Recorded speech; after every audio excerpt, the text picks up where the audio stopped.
the Bible. Is it hard to understand? When it comes to reading the Bible, the first thing that comes to mind is the fact that this is the Word of God.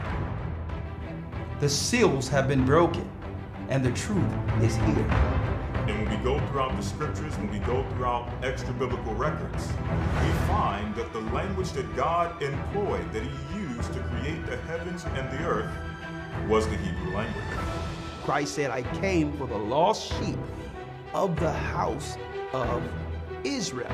But yet no one, no religious leader, no religious church out there anywhere can now identify the 12 tribes of Israel. Can we? God is quite simple, but it seems as if man makes understanding Him hard. What are those mysteries? The truth of your book and the truth will make you free. The Hebrew and Bible Academy, you're invited.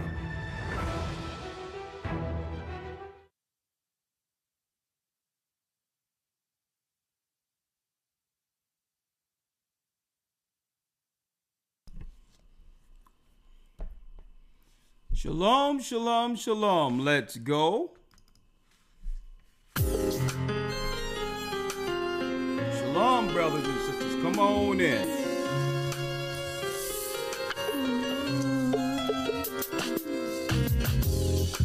The East is where we're from. Blessings, blessings, blessings. The 12 tribes of Israel. In 721 BC, the Assyrian king, he took us down, we fell. With the great escape, we went through the Euphrates. The Lord held the water still. Blessings, shalom, shalom. Come on in. To a land where no mankind dwelt, we went.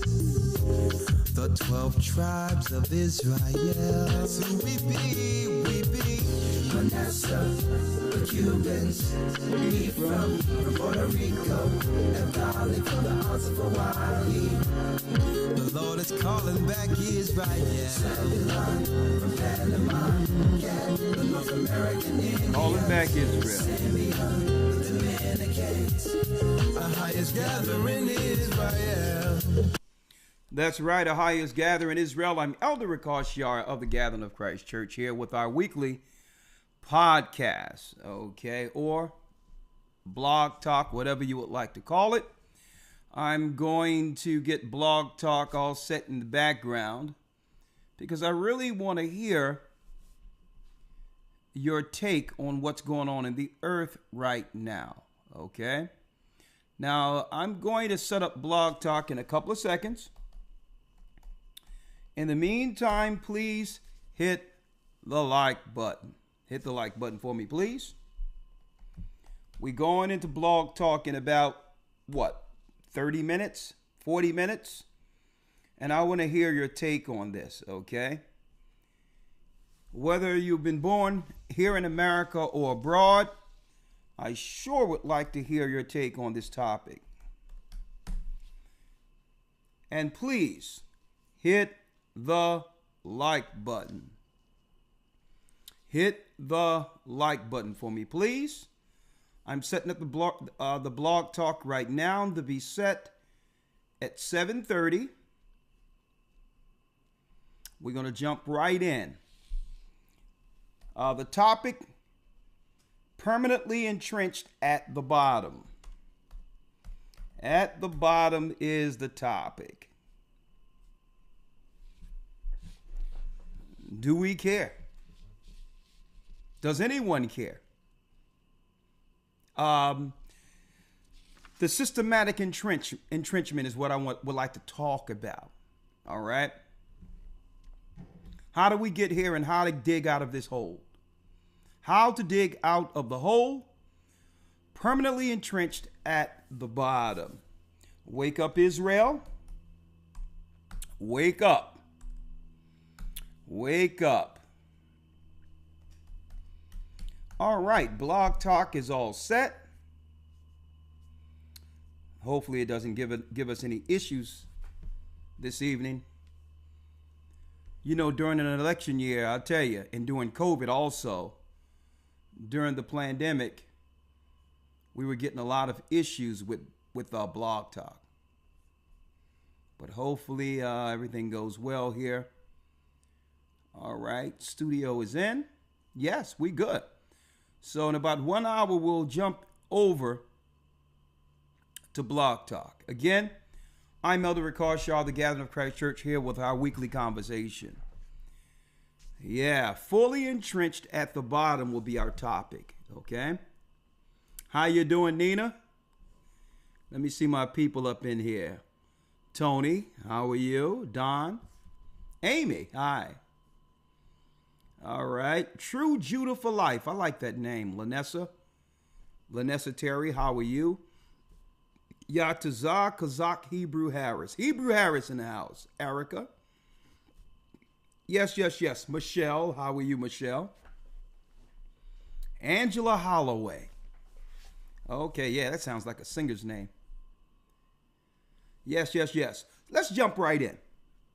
Elder Lawyer will be ready in a couple of minutes. He'll just text me once he's ready, okay? Fully entrenched at the bottom. Now, I'm going to make some announcements in a moment, but I want to jump right in. It seems as if it's systematic. Like the political system we have in place has been established to keep the status quo. The status quo is our people who have built this country as a permanent working class at the bottom of the pyramid. How do we get here? How do we overcome this? Above all, and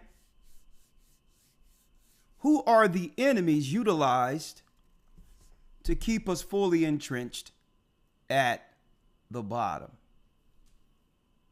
That and more will be identified in this particular broadcast. And I need to hear your take on why it seems as if our people, the tribe of Judah in particular, cannot excel.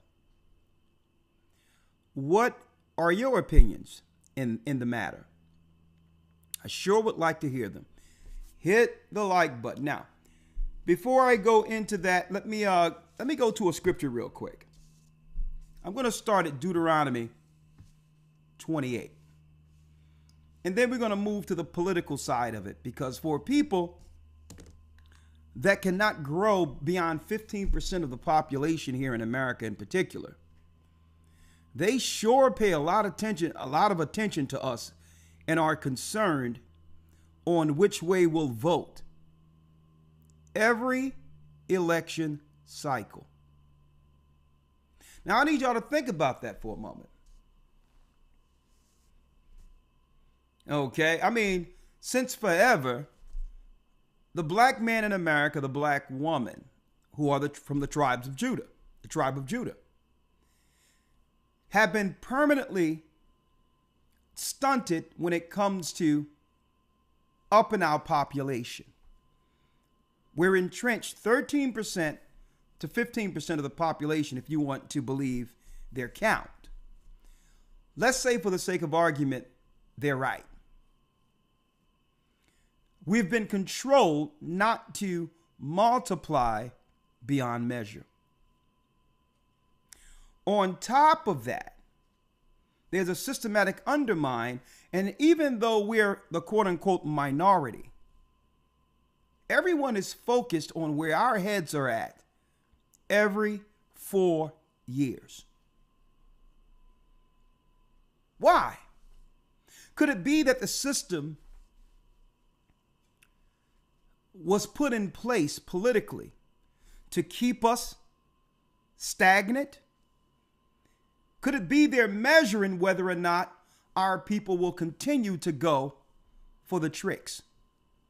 the lies, the deceptive political tactics to make us believe they truly care for us, but really they're making sure, they're just checking where we are, so to retool the system to keep us at the same place, in the same place.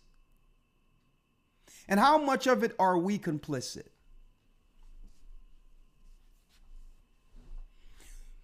Someone says, Joseph Judah says, I watch IUIC, but I am stumbled here.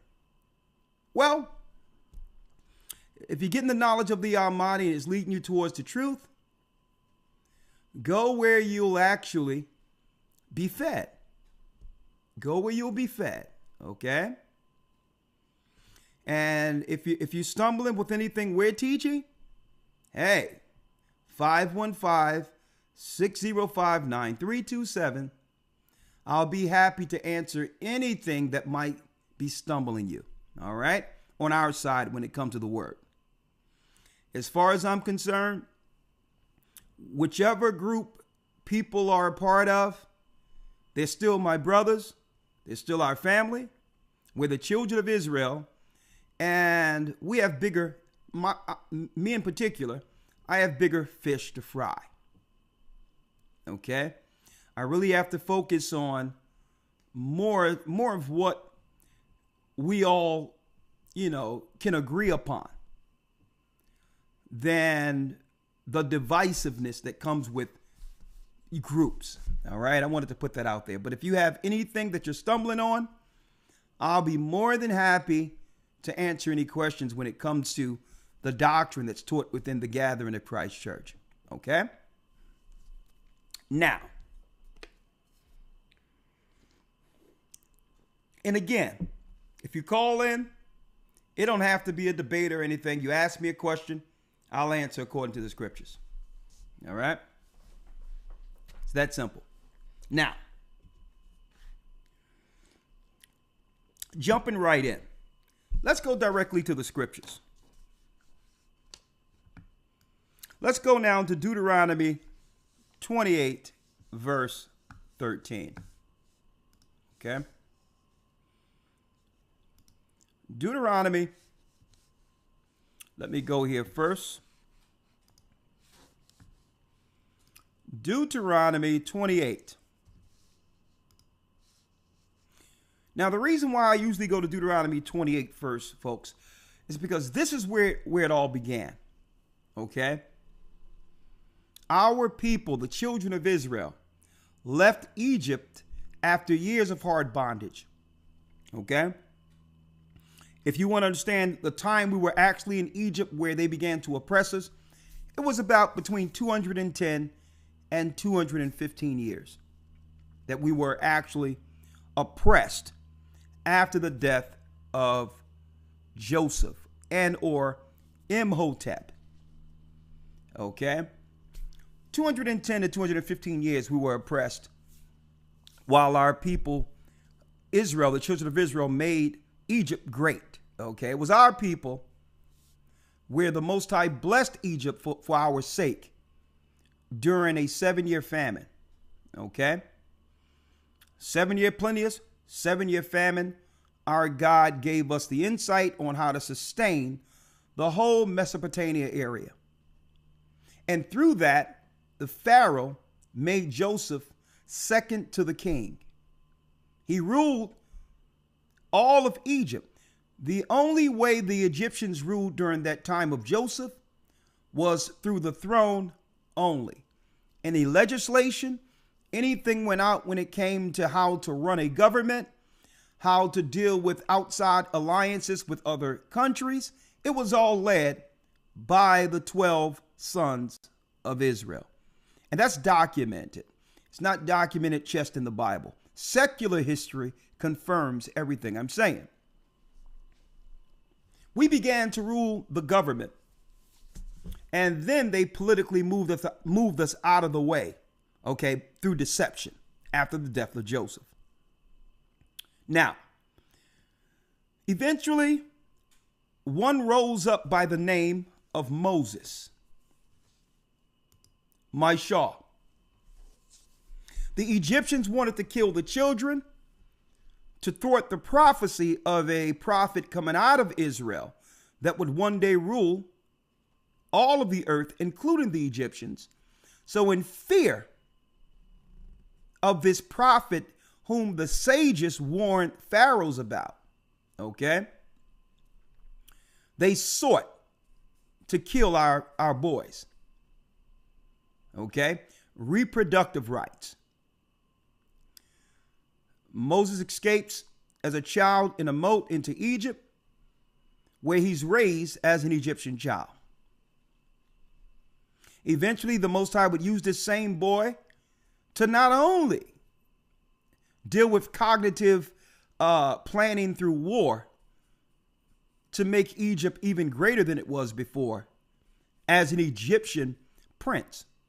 He eventually would come back to Egypt after an exile and lead our people out of Egypt. I like to go back to Deuteronomy 28 because in Deuteronomy 28, brothers and sisters, there's so much we can parallel between our rulership in Egypt, getting deceived politically by the Egyptians, only to have our God come through and deliver us from the hand of those satanic pagans. Eventually, we walked in the wilderness for a while and landed at Mount Sinai. We stayed at Mount Sinai where the 12 pillars are there today. There the Most High gave us the law. And this is where it all begins. The contract, the agreement. This is where the Most High tell us where we should be as a nation of people. What we should do to keep leadership and power over the earth and righteousness. So let's now go to Deuteronomy 28 real quick. When you go to Deuteronomy 28, here's the contract, the do's and the don'ts. Do us a favor, brothers and sisters. Please hit that like button. The do's and the don'ts. I'm going to go straight to 13. Now, this is where we're supposed to be as a people. Deuteronomy 28 and 13 reads, "And the Lord shall make thee the head and not the tail. And thou shalt be above only, and thou shalt not be beneath." So it was meant for our people to be the legislators, the trendsetters, and righteousness over the earth, where all the other nations, even pagans, would have to what? Fall in line, follow suit. In actuality, we are the Israelites. We are the Israelites. And Israelites, according to God, if following the commandments, are above all people on the earth. And that's not racist. That's just the way it is. The Most High didn't make people, or I would say in particular, the Most High didn't make it where he would have a separate understanding or nature of things when it comes to order than those on the earth. For example, on the earth, people have choices. On the earth, people have favorites. On the earth, there's a such thing as leaders and followers. And that's no different than in heaven. So to claim that the Most High would put something in us that he's incapable of being is absolutely ridiculous. That means he made man superior in certain areas, which we know is impossible. A man can choose, a man can have a favorite, and the Most High can't.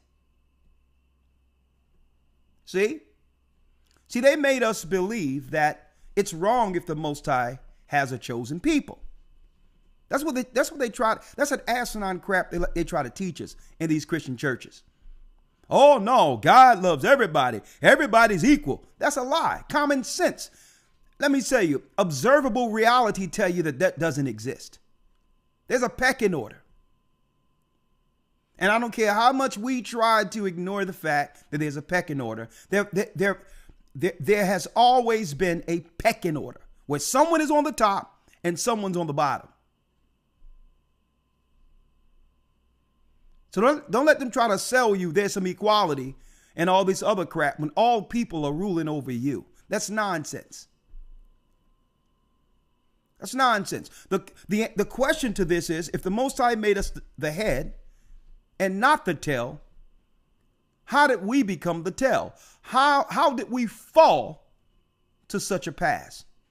And who's in position to keep us fully entrenched at the bottom?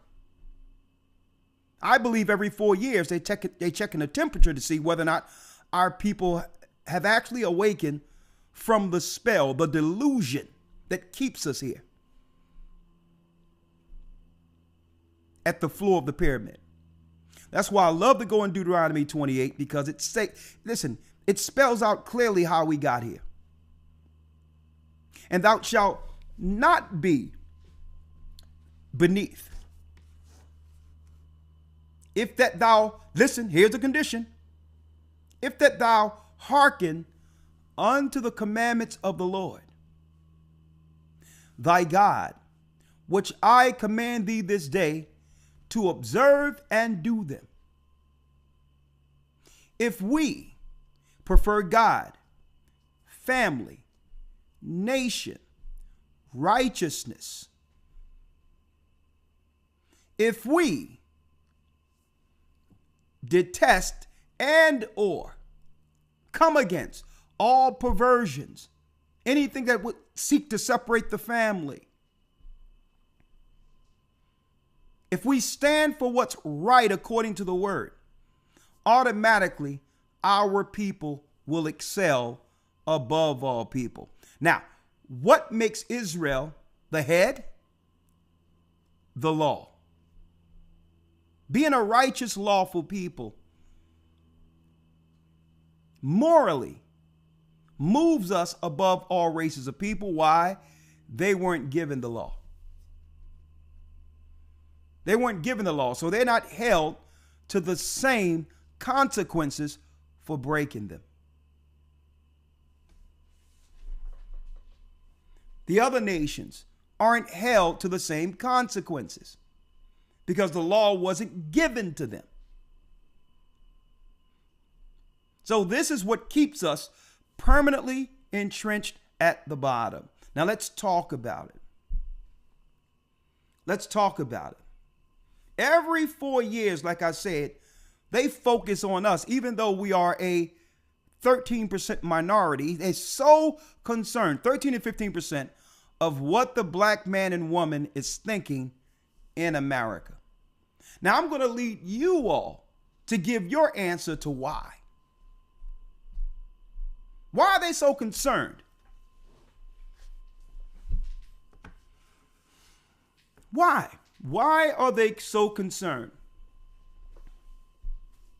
with whether or not our people, black people in America, supports Kamala? That's one thing. Okay, Elder Lawyer says he's ready. Let me call him in now because I'm about to get this thing cooking. We're going to get this thing cooking up in here. So let me call him in now so that there's no interruptions here. All right, let's see. All right, let me see. Yeah, that's good. That's good. All right. Excellent.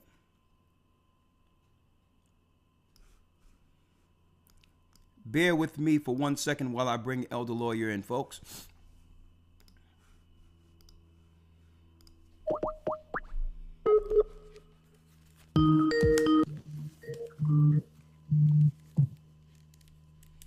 Shalom, Elder Lawyer.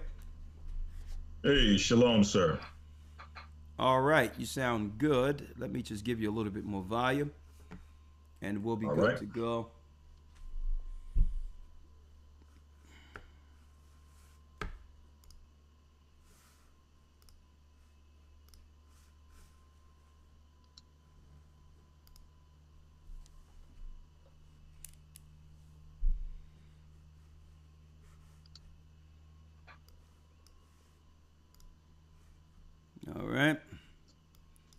right. Say something now, Elder Lawyer. All right. Shalom. Shalom. Mic check 1 2. That's absolutely fine right there. That's absolutely fine right there. All right. All right. There you go, Elder Lawyer. There he is.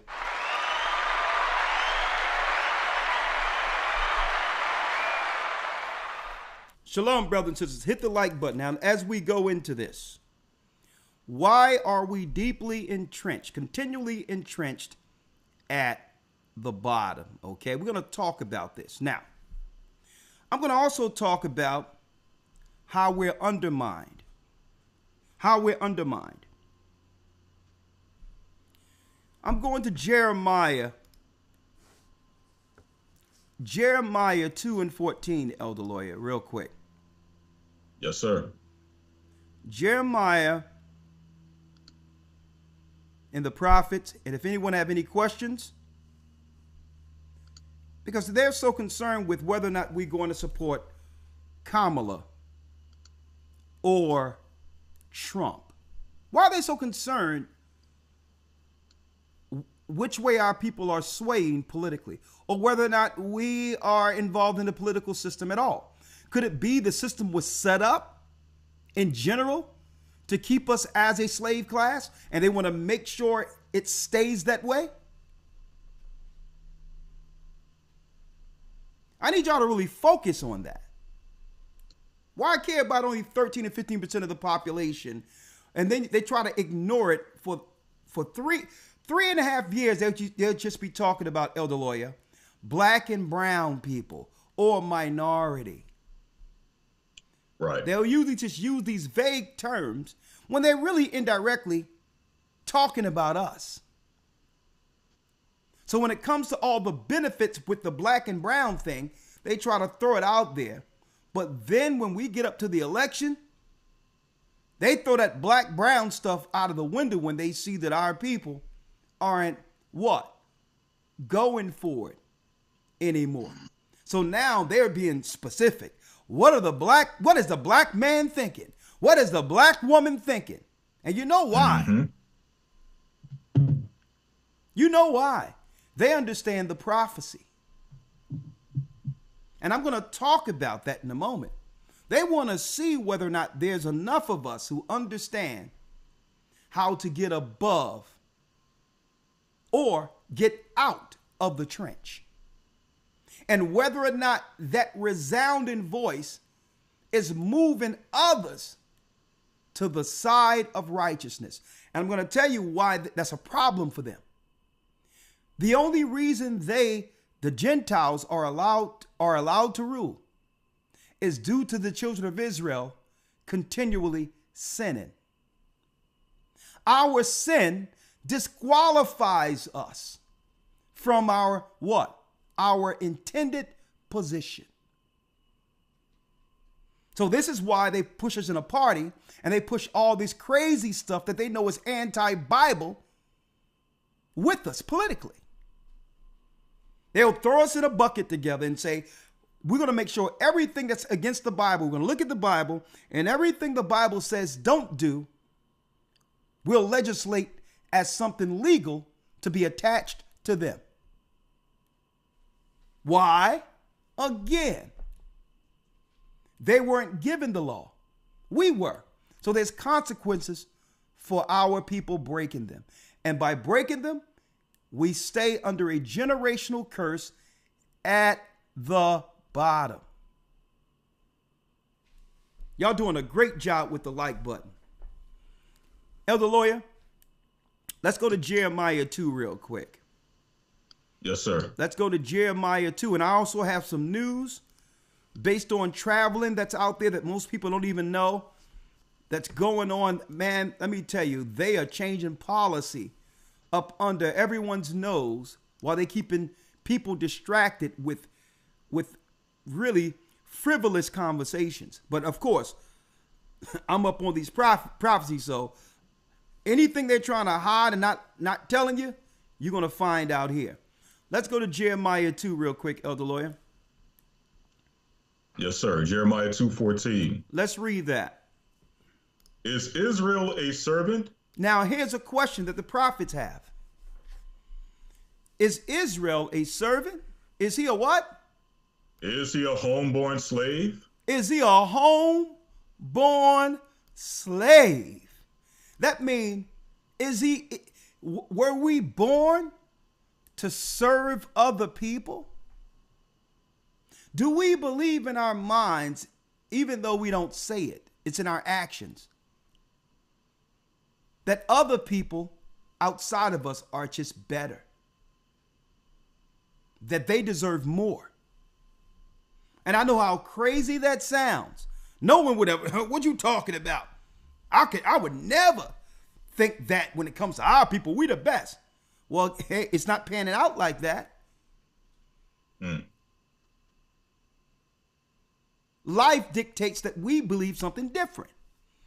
It seems as if we don't want to accept that the programming that keeps us continually on the bottom as a homeborn slave. We're not willing to buck up against or to fight the programming. And we believe, Elder Lawyer, I know a lot of people believe, well, I'll tell you what, if we just don't say anything,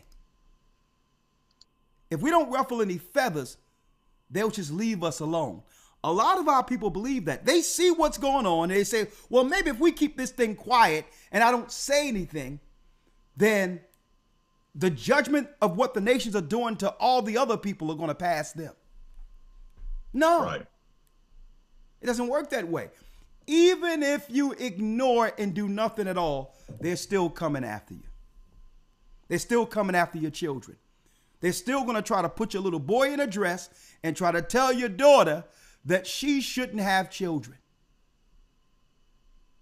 So we believe that being quiet will have it where an individual will overt the judgment or the other. If I'm quiet, maybe the nations won't notice me and they'll give me a pass. So the Bible states here, and that's why the prophets asked this question of the lawyer. If we are Israelites with all the gifts that the nations are taking full advantage of, the whole earth became rich due to our downfall. And I'm going to talk about that. I need y'all to think about that. So that means we had everything. History tells us that we were once a regal, royal, righteous people. Israel, and then the prophets had to ask. God said that you would be the head, not the tail. So how is it Israel is a servant? Something that has flipped. Who flipped it? So the prophets even had to ask, is Israel a servant? Is he a homeborn slave? Is he comfortable at the bottom? We're going to talk about this evening. And I think we need to be honest with ourselves if we are. The first step with getting over all of this is to admit the truth concerning our condition and stop ignoring it. Is Israel a servant? Is he a homeborn slave? Go on, Elder Lawyer. Why is he spoiled? Why is he spoiled? And this is not the spoiled from a coddling standpoint. This is talking about something like old milk, a rotten apple, rotten vegetables. Okay, trash with all types of stuff in it, overdue with flies over it. Why has God people spoiled? And above all, why can't we admit this is our current condition? Let me tell you, folks, sometimes it takes hitting rock bottom, but sometimes hitting rock bottom is the only thing that would allow one to actually face themselves and do something about their condition. And do something. Usually rock bottom is the place where it's like, you know what? If I don't do something about my life, if I don't change something now, I'm going to be on the streets panhandling. So you have to dig into oneself and find something that you knew was always there, but yet didn't allow it to flourish. And that's what hitting rock bottom is. And some of our people don't want to deal with the fact because why? The power structure just give us enough just to survive, so that we don't realize how bad our condition is. And that's what socialism is. That's what communism is. Elder Lawyer, I hear some of the potential in our brothers and sisters, and I hear our people and say, well, I'm on Social Security and I'm getting this amount of money, but they told me if I get a job, I'm going to lose my Social Security. And I listen to this, I'm like, well, hold up. Are they really trying to help this person? Because if you're getting Social Security and this person is able to make a lot of more money, he'll be able to drop himself off that eventually and become what? A productive part of society. And they do this purposely. Well, I'm going to give you just enough not to realize how bad your conditions are. And if you try to climb out of it, even though you have the propensity, the ingenuity, the mindset to do so, we'll pull everything from you and make your struggle harder. So then it keeps one in one position as a homeborn slave, enough just to not be homeless is what they'll give you. Enough just, and guess what? I don't know about you, brothers and sisters, but that's not good enough for a child of God. That's not good enough. So we're going to talk about this today. Man, I tried to get hold of Elder Gadja based on some of this footage that I have. But since we're talking about a homeborn slave, since we're talking about this, and I'm going to come back to this scripture in a moment, Elder Lawyer. Yes, sir. I wanted to know if what I'm about to see politically exists in other countries, predominantly black countries, be it Africa, West India, Haiti. When I'm about to roll it out, I want to know, and I want to hear Haitians out there, my Levite brothers. If I got some Dominican brothers and sisters out there, come on in. If we have Guyanians, come on in. Ghanaians, if you're from Africa, come on in, because I need to know if this dynamic that's going on in the United States actually exists where you are. Now, what am I saying? I'm going to show you what keeps us to some degree politically entrenched at the bottom, and our people really began to understand this. For years, we've ignored this.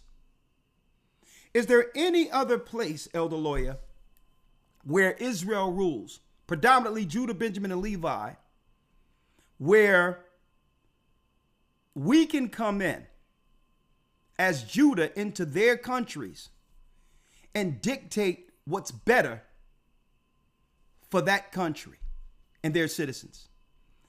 Does that exist at all? And if so, I need y'all to come in because I want to talk about this. I want to talk about this. I have a video queued up. Every 4 years, Elder Lawyer, is Israel a servant? Is he a homeborn slave? Is the political system set up to keep us fully entrenched at the bottom? And are we complicit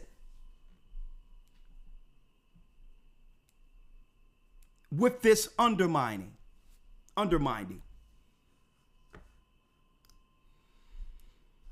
I'm going to pull you up here, Elder Lawyer. I need y'all to check this out. Every 4 years, the conversation, Elder Lawyer, of reparations come up. You notice?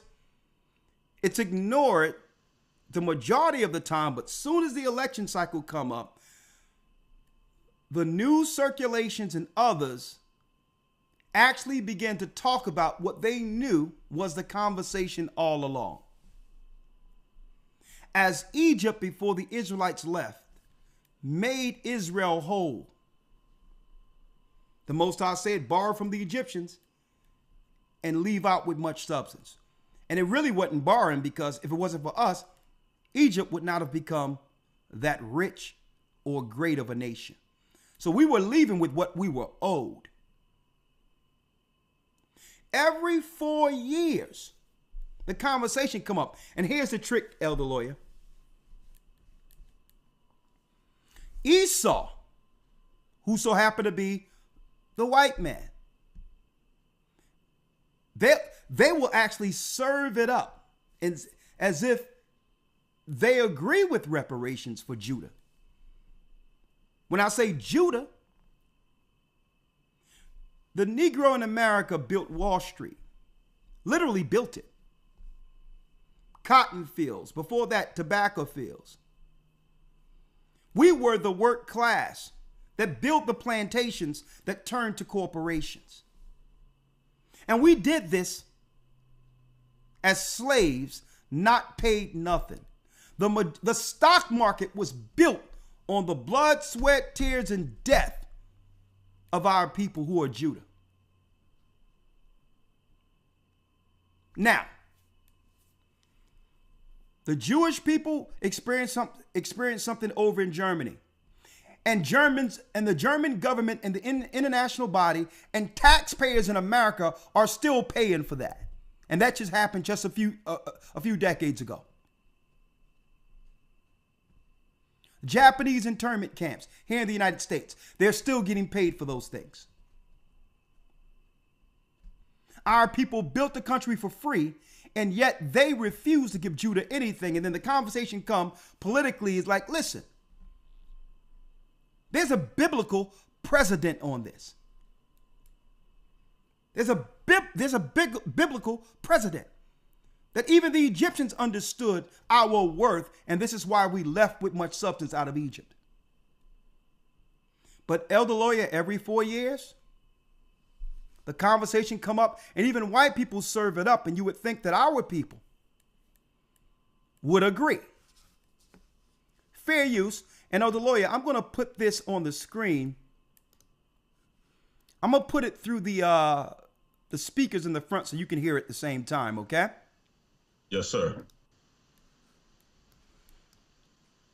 Let's hear this. And these are all Judites, black immigrants. In the Caribbean, and we didn't qualify for well, here's the challenge. There are so many difficulties with trying to enact reparations, in part because the question is who gets them. Potentially, I could fall into that category. I honestly have called a pipe dream in the past, and I think that's what it is. Well, it would be nice if there was an now hold up. simple Now, let me go back, to Elder Lawyer. Now listen to her. Now this sister right here, she's on CNN. Matter of fact, she's on Fox speaking to the Megan girl. And she is from the Caribbean, East India.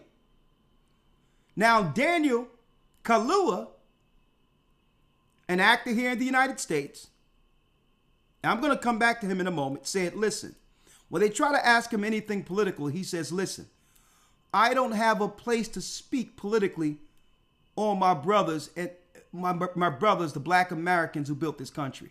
It's unfair to ask me anything politically concerning them, because without them, I wouldn't be where I am. He answered him just like that. That was straight respect from this brother.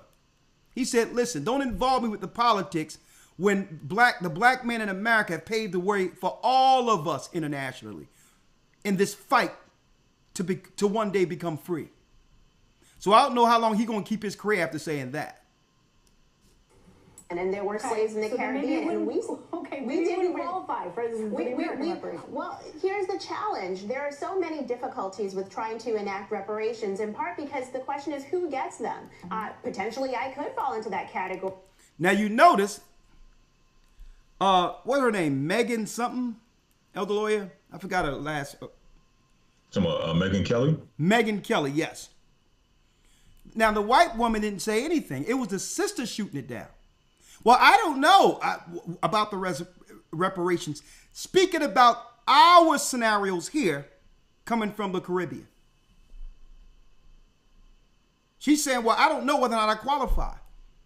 Not realizing that if you were to get behind your brothers, it sets an international precedent where you can actually do what we're doing here to help financially incentivize your people against the oppression. I want to know, is there anything like this in the Caribbean where our people comes into the Caribbean politically to undermine Caribbeans? Does that exist? I'm going to leave that out there. Now you see how Esau does this divide and conquer. And guess what? Megyn Kelly know what? The gravity of getting a black person to say this. But we'll look at TV not realizing that this sister right here isn't from here. She was given a lane through our people dying so that all of our people who look like us everywhere would get treated better with an opportunity. But if you've seen this, what wouldn't flash on your Fox News is she's Caribbean. Now, guess what? I'm not going to say anything is wrong with this sister because she's been programmed to think like this. Is why we're permanently entrenched on the bottom? A white woman will serve this up and a sister will, from someplace else, undermine, and she should understand the plight of being from the children of slaves and what that meant monetarily for the rest of the earth, because it happened to our people in the Caribbean too. No way if you were to ask me on a program, I've been on programs internationally. No way if someone asked me, should my Benjamite brothers receive something, will I be the one stifling that opportunity? I'm going to stand 10 toes down with my brothers, the Benjamins, and my sister, the Benjamites. You stick a camera in front of me in the Caribbean and ask me, should the Caribbeans get reparations, and see how that thing pan out. They'll cut the commercial so quick. Next one, elder lawyer. Hit the like button. Okay, we didn't qualify for this. Well, here's the challenge. There are so many difficulties with trying to enact reparations, in part because the question is who gets them. Potentially, I could fall into that category. I honestly have called a pipe dream in the past, and I think that's what it is. It's a pipe dream. Now, the white woman, the Edomite woman, didn't say this. Our sister said it. Well, it would be nice if there was an elegant, simple solution to all sorts of complicated problems. You're not actually talking about how to fix those problems if you're only talking about reparations. If we're only debating. Now, here's another brother from Jamaica. Now, what I'm hearing is a tinge of softness also. That's another familiar thing that I'm seeing, where the soft men, the buck-broken men, are now speaking for our people being from someplace else. There's a pattern here. The whole time, folks, when they've been pushing people on our news, these are people who would undermine their own people. These are the people politically where they come from, undermine their own. So they're using these people against us.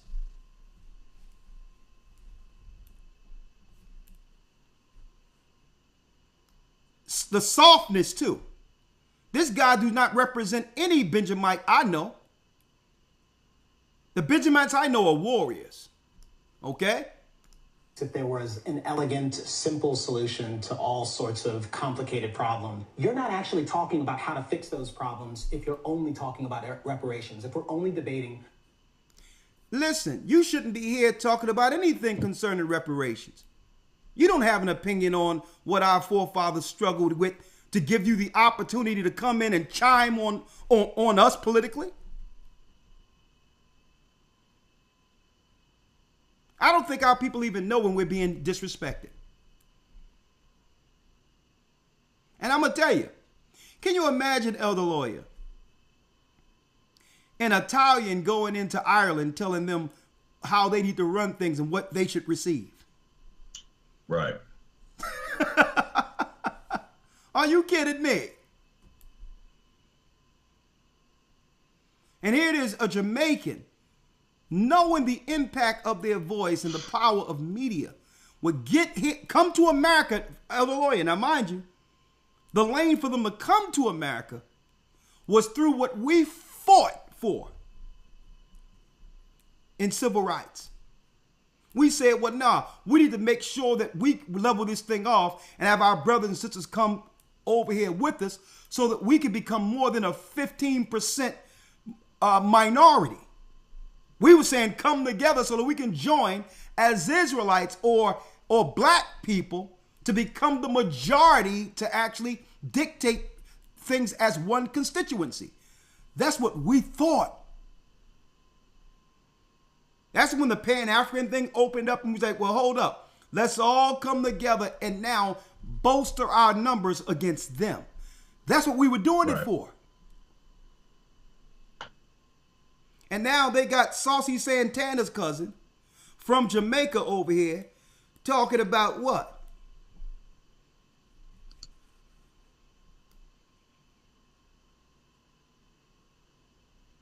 Let's go back to this guy.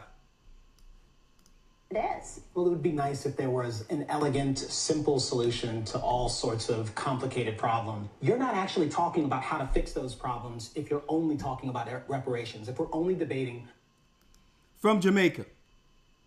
Who's next? Thing that happened more than a century ago. And we're probably... Happened a century ago. What do you mean happened a century ago? The United States of America is still spending that money as a corporation that began with chattel slavery. What are you talking about? The corporation that was established a century ago is still a superpower. They get a black man from Jamaica to undermine us by saying, why even talk about something that happened a century ago? You tell the Jewish people not to worry about what happened a few decades ago in Germany and see the response you get. And see, white people in other nations understand what lane to stand in and what lines not to cross. They understand that because they know that when it's time for them to get in front of the line, that the same people they were quiet about, okay, is going to back them. See? They understand the line not to cross. Our people? Now, he really think that this is going to benefit our people as a whole by saying this publicly. Never going to do this. It's not clear to me why we're pursuing this thing. Is it fair? He says it's not even clear to me why we're pursuing it. It's not even clear to me why we're even pursuing this. There's... Here it is, the same modus operandi. The innocent man on the right side, it's just posing a question. He's going to serve it up for this sister. And you know, I respect Candace Owens. I respect her mind. I like where the Most High is moving her right now. And I can't wait till in a few years when she realizes it's the Catholics too. She may be a little slow getting here, But the way she go into things, it won't be too long before she look at her husband and say, hey, it wasn't just the Jews. But I digress. Now this guy is going to serve it up. There's no reparations, no restitution, nothing. Should the Irish get reparations, by the way? Irish need not apply signs when they came here during the Progressive era. The reason why the Irish don't get reparations is because they were indentured servants. And when they came over, there was an agreement to replace us as a service class. And they got over all the contracts and over all the unions and the fire departments and the police departments. They had something carved out for them in America. That's their reparations. To become what? A political class over all of employment as a people. They didn't need to get reparations because why? The United States government broke the Irishmen off to undermine us like they're doing with the illegals today. So she's making an argument for people who aren't Irish people aren't complaining because they got broken off. She's going to make a case for Irish people, white people, and not her own. But you know what? She don't know any better. She don't. And folks, when I put this up fully entrenched at the bottom, I know y'all didn't think I was going this way. I respect Candace Owens because I know her eyes are open now. The Bible says in times past, the Most High winked at our ignorance, but now command everyone everywhere to repent. And regardless of her ignorant answers at that time, I can respect her intelligence. And I know the Most High is moving something in her spirit. And therefore, I'm not going to hold her ignorance against her. I want to see how far the Most High take her with her digging in to the enemy's conspiracies against us throughout history. She's the right one for it. Okay? So she truly believed this when the guy asked her the question, or he would have served it up. But I believe Candace is going into a different direction. And I'm not going to judge her past missteps under ignorance, being programmed against us. If she utilized her talents for the right reasons going forward. Right? Do this. It's not clear to me why. Oh no, let's get him out of here. Let's go to Candace. There's no reparations, no restitution, nothing. Should the Irish get reparations? And listen, the white guy says, listen, there's no reparations and no restitutions. So he's actually serving this up, elder lawyer, saying, you know that these people, the descendants of slaves, the black Judites here have been done wrong. And that because their forefathers weren't paid and weren't put over unions when they started transitioning into the industrial age, being the working class, that the children of Judah still suffers financially. White people know this. They know this. But yet, she comes with an ignorant answer. She comes with an answer for the Irish people. Is it fair that there's no reparations, no restitution, nothing? Should the Irish get reparations, by the way? Irish need not apply signs when they came here during the Progressive era. I mean, how far do we want to take this down? Are we acknowledging that there are ugly spots in history? Because 60% of the world would be entitled to slave reparations if you want. Okay. If 60% of the world would be entitled to it, let's start then. Oh, don't tell me it can't start. When between 4 years, billions of dollars were sent to the Ukrainians from the United States tax coffers, the Treasury. I have nothing to do with the Ukrainians, but yet we working here and we're paying them. And I don't hear her saying anything about that.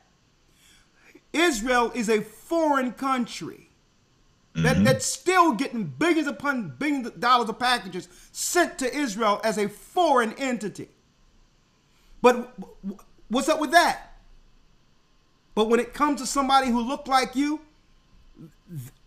why do you believe that that will break the system? Why? Because you believe they deserve it more subconsciously. And I know our people don't want to admit that. In our mind, we really believe every other people deserve everything above us because we have no idea what we lost as a people. We have no idea who we are. Therefore, if you torture nothing, you'll believe that's all you deserve. Right. Subconsciously, this woman right here in all her intelligence, beautiful woman, believes that the others are better. And she's too proud to say it.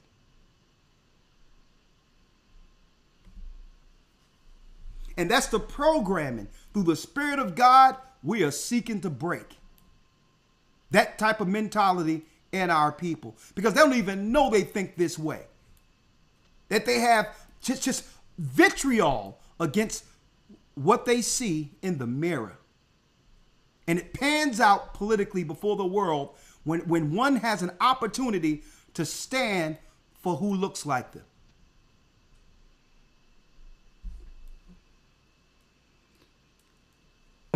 Yes, she's coming around. Hey, listen, this was years ago. So I'm going to give it a pass because this was years ago when he served it up. But I'll tell you this. He knew exactly what the answer would be so that now the white man isn't the issue, folks. You know why they put these people in front of us? To say, we're not your issue. That's why Esau put these people up and say, listen, it's your people who, when they get in positions of influence, speaks against you. When they get behind closed doors politically, they vote against you. And not only, and guess what? It's calculating how they use other people who don't have the same experience being from this country.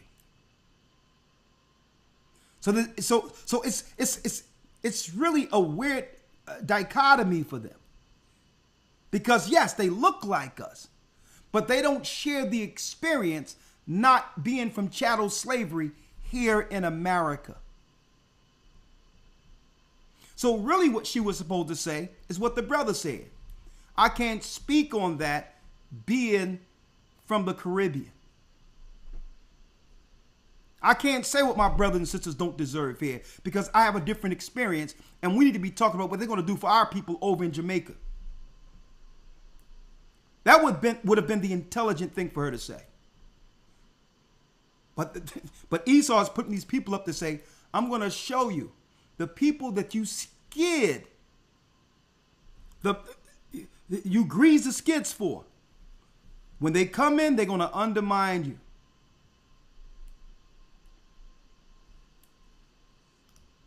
To play that game. Well, here's a fact. Slavery ended 154 years ago. It's been a long, long time since we had slavery in this country.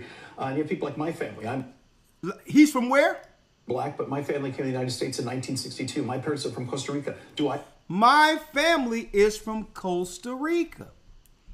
Our elder lawyer, are we seeing a pattern here? When it comes to the public voices that speaks for us? Yes, sir. Can I go to Costa Rica and tell the Costa Ricans what they can't get? Right. What they don't deserve, what they shouldn't get.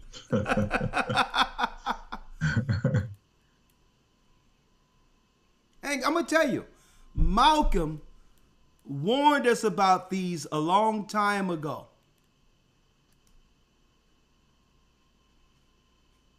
Like, listen, if you're going to be from somewhere else, you got to get 10 toes down for us first.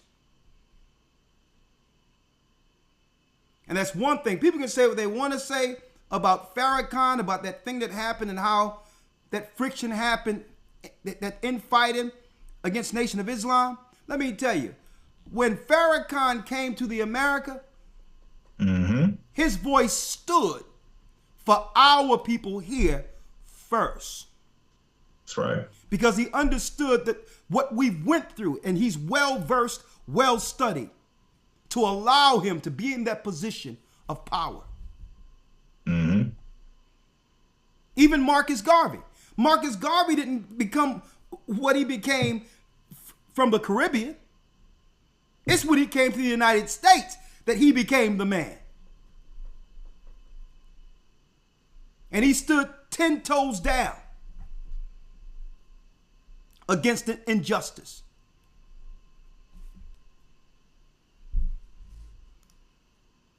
This guy from Costa Rica telling us what we shouldn't get. If you wanted to play that game. Well, here's a fact. Slavery ended 154 years ago. It's been a long, long time since we had slavery in this country. And you have people like my family. I'm black, but my family came to the United States in 1962. My parents are from Costa Rica. Do I get a check? No. You stand 10 toes down and fight like we did to give you an opportunity to be here telling us what we don't deserve. And see, what is this? What word quantifies this, Elder Lawyer? You know what it is? What's that? Unappreciative and dishonorable. Those two words jump out at me. Unappreciative, because you got the position based on the struggles our people did to allow you and your parents to come here in the 60s.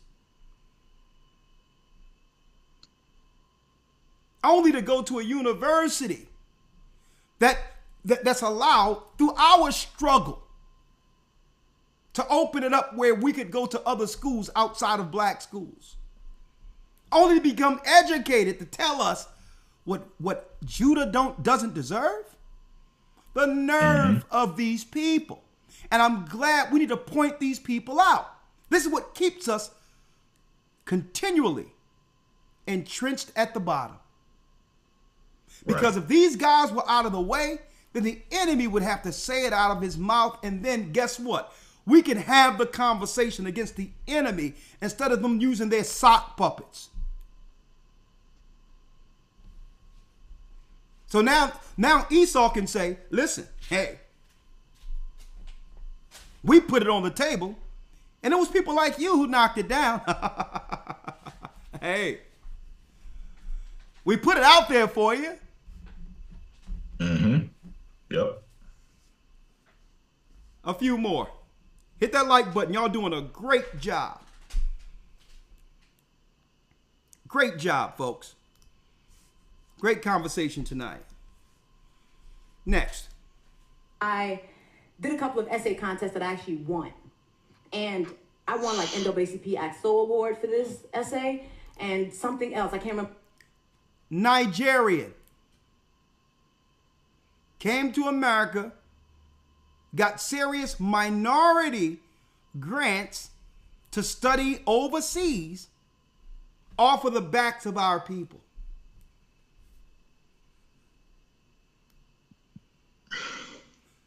Nigeria now.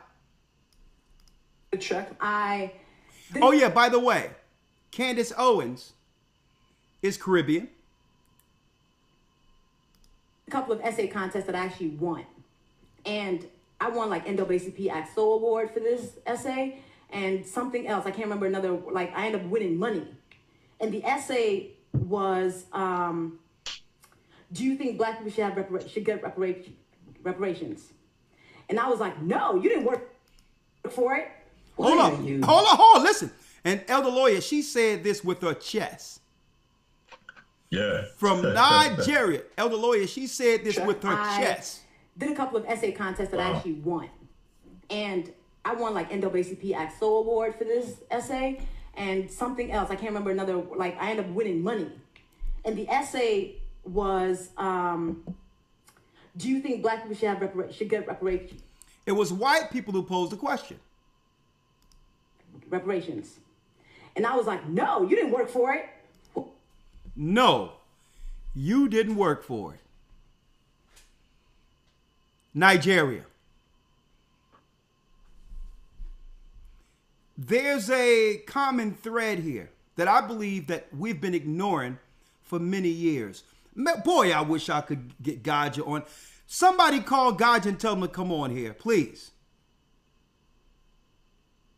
I need some representation.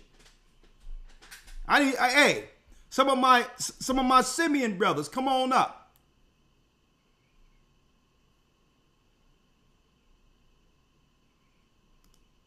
What? Simeon, Haitian, Levi, come on up. Because I believe, you know what? Have Judah been this naive? Folks, they've been running this same game for decades.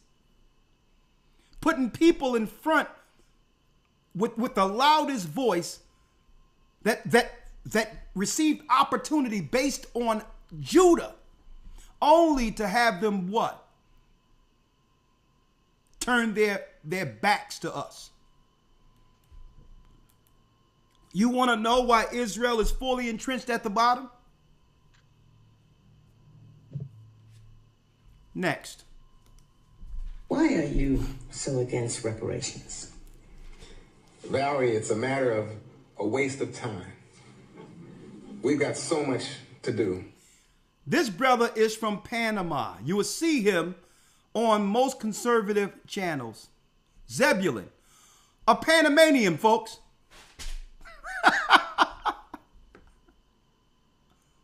Now, is there a quiet resentment against Judah that we don't know about? And if so, shouldn't we have that conversation? Do some of these people come over to America with some quiet resentment against our people?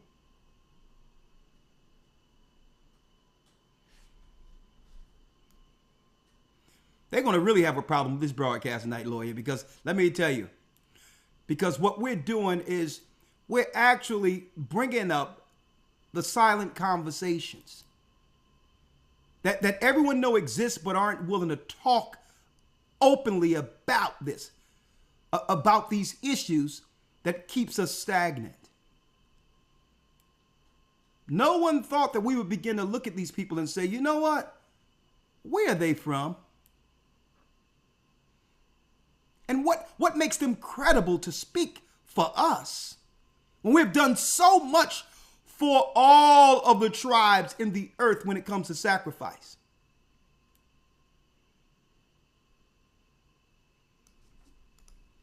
Why are you so against reparations?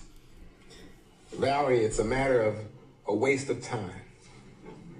We've got so much to do. And yet you have people who invest so much energy and attention on what I consider to be a dead-end idea, a dead-end movement. It's a waste of time, our brother Zebulon from Panama. Okay, now we have someone from the soft side again. Let's see where he's from and what he has to say about it. If we were to pay reparations today, we would only divide the country further. We would.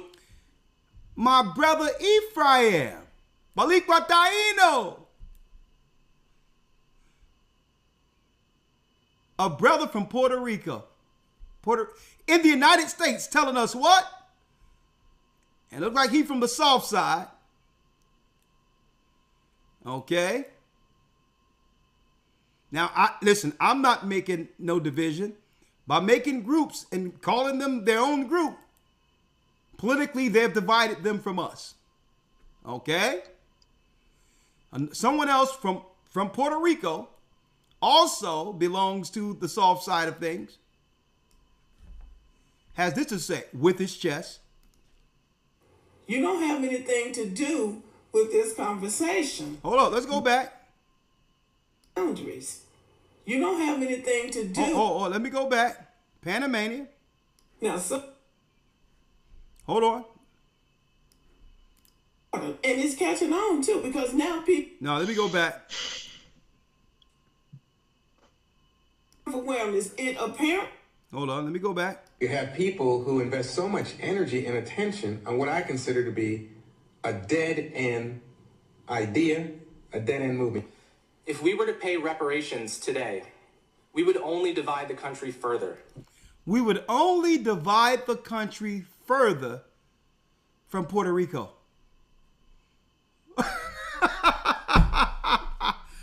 We would only, hold up, and billions upon billions of dollars were just given to illegals.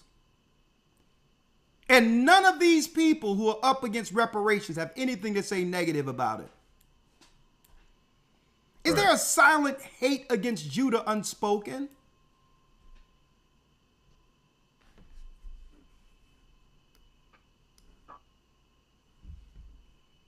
Okay. And they love getting some of these guys who have been totally controlled by white men. Okay. By totally controlled. I'm going to tell you, folks, a lot of these guys have been broken by white men. Literally. A dead-end movie. If we were to pay reparations today, we would only divide the country further. We would insult many black Americans. We would insult many black Americans. Look who's speaking for us, brothers and sisters. Now,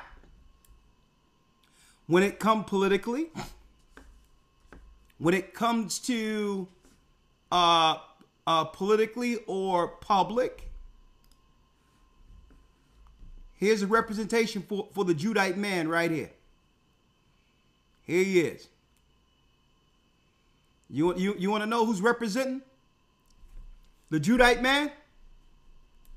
He don't represent us. All right? I'm going to show y'all something here.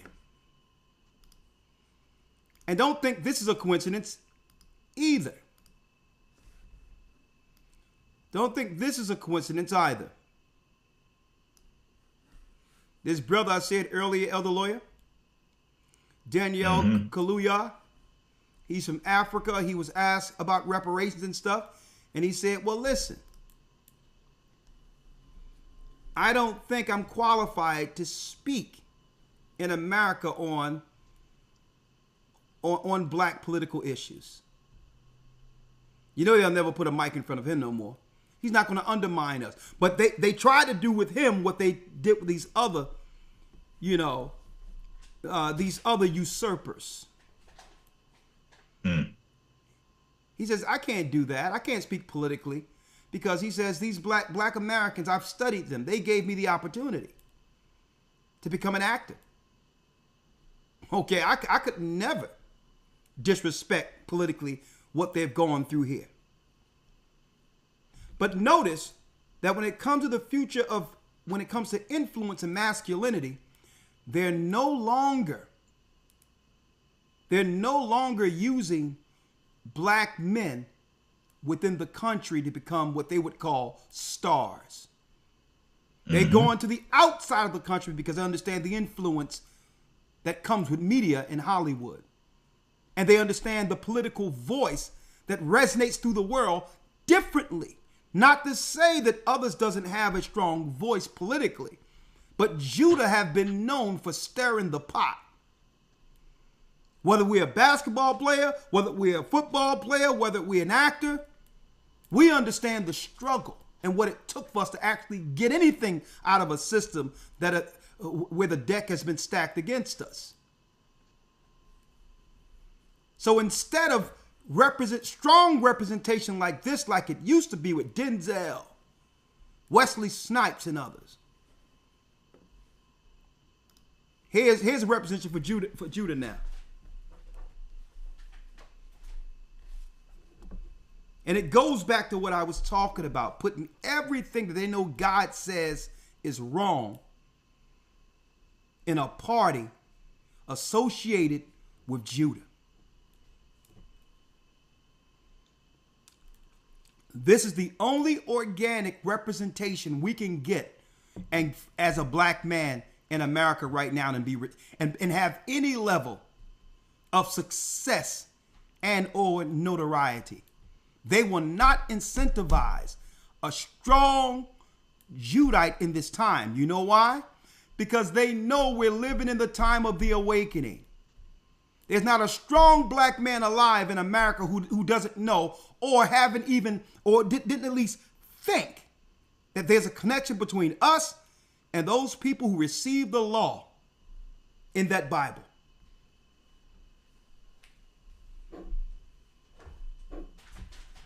This is intentional. Elder Lawyer, let's go here real quick. Mm-hmm. Let's go to Isaiah 3, because this is all they have for us right now. Is Israel a servant? Is he a homeborn slave? Why is he spoiled? The young lions roared upon him, and he yelled, and they made his land waste. His cities are burned without inhabitant. Now, Elder Lawyer, go to Isaiah, the 3rd chapter real quick. Isaiah 3. And let's read the 12th verse. As for my people. Now, Yes, we're the people who received the law. The Bible says that we were meant to be the head, not the tail. How did we fall to such a pass? And why are we fully entrenched at the bottom? And guess what? Why are our own people working to keep us at the bottom?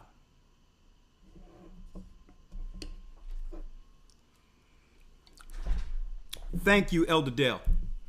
Isaiah 3 and 12. Let's read that. Yes, sir. As for my people, children are their oppressors. Children are their oppressors. Folks, they are intentionally silencing the strong black voice, especially the black man. So that now society, our society in particular, would be ran through the spirit of chaos and confusion.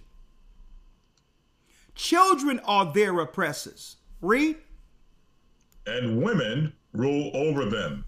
And this is how you know it's talking about our people.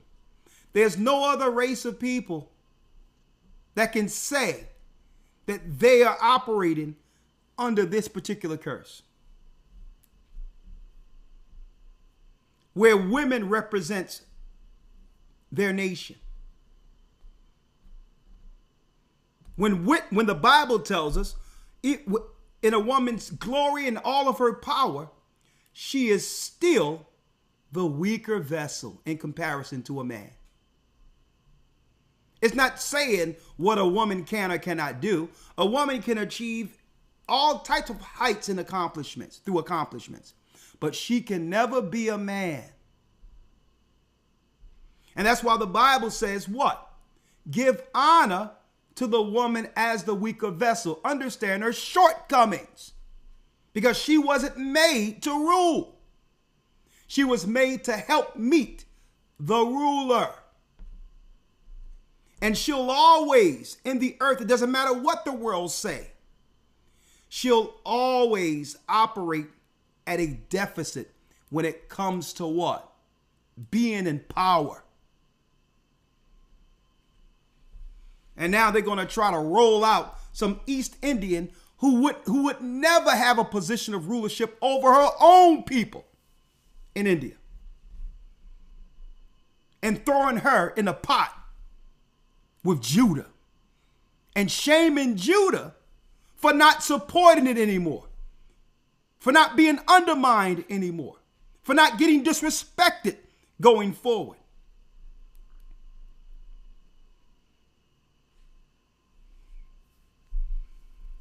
And women rule over them. Read. O my people, they which lead thee cause thee to err. Read that again. O my people, they which lead thee cause thee to err. People who has influence in position of power are causing our people to err. You know why? Because they know what the conversation should be to heal all wounds. At least fiscally. The example is right now current with the immigrants, Ukraine, and Israel within the last 3 to 4 years.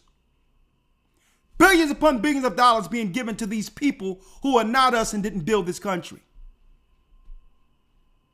But yet they'll get on TV and whistle past the graveyard and ignore the obvious.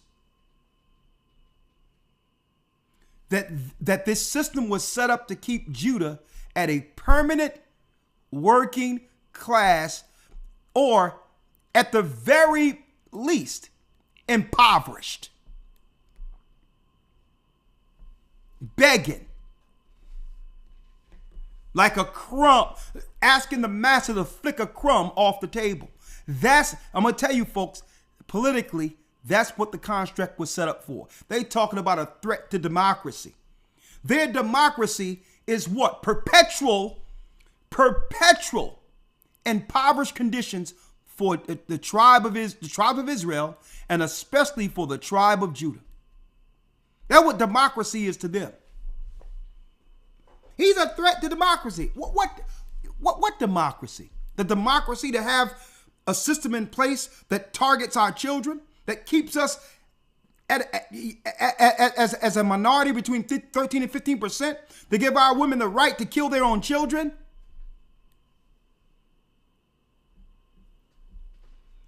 What if they did? Elder Lawyer, what if they decided to do what's right and gave our people reparations? Would it actually break the system like they say, like they claim it would? And you know what that answer is, Elder Lawyer? Yes. Mm-hmm. And that's what they don't want to say. They don't want to say why. Why? They can give it to the Ukrainians. They can give it to other white people. They can give it to Jewish people in Israel, no matter what country they come from, even if they were the corporation and had family that have enslaved us. But what would happen if they give the people who are purposely entrenched on the bottom the reparations? You know what would happen? And they know it. We would take the money and rise above all people, like we did leaving Egypt. Right. You're going to have a few. You're going to have a few that's going to spend it on whatever, but the majority of our people are going to use this as seed and money to make sure they'll never look back and understand what poverty is. And what? Esau has always measured his power by how low he could bring Judah. This is why every 4 years they try to check the temperature politically on where we stand. Because they actually measure their power by how low the tribe of Judah sustains at the bottom. Why? Because Judah is not just trying to go along to get along. Judah is a lion. And Judah understands that it doesn't stop with this money here.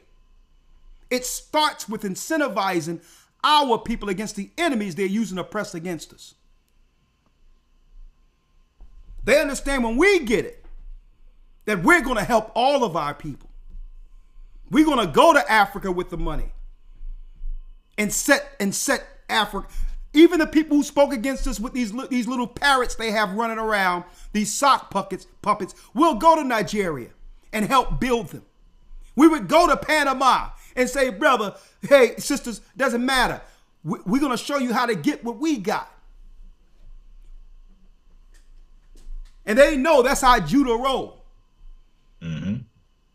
We don't roll and just, let me tell you folks, not once when I went around the country or the world that I celebrate me being from America. I didn't have to do that because I'm Israel first. Okay? I don't care what other people think and what's on my passport. I'm Israel first, and in no way will I go someplace and undermine the struggle of my own people. Can't do it. knowing the suffering we've always suffered, and the fact that we're being targeted by all races right now. Mm-hmm. I led by what? When I went to other countries, I led by my talents, by my gifts. If anyone knew anything about me, it's what I could actually produce and help others with. That's what I was known for, going anywhere, not for being an American. And these people come over here and they'll wear on their sleeve their homeland. I'm from this island or that island or this island. And they'll use that to snub their nose at the brothers and sisters who have struggled here and gave them opportunity to have a public bullhorn to speak freely in this country like you couldn't where you came from.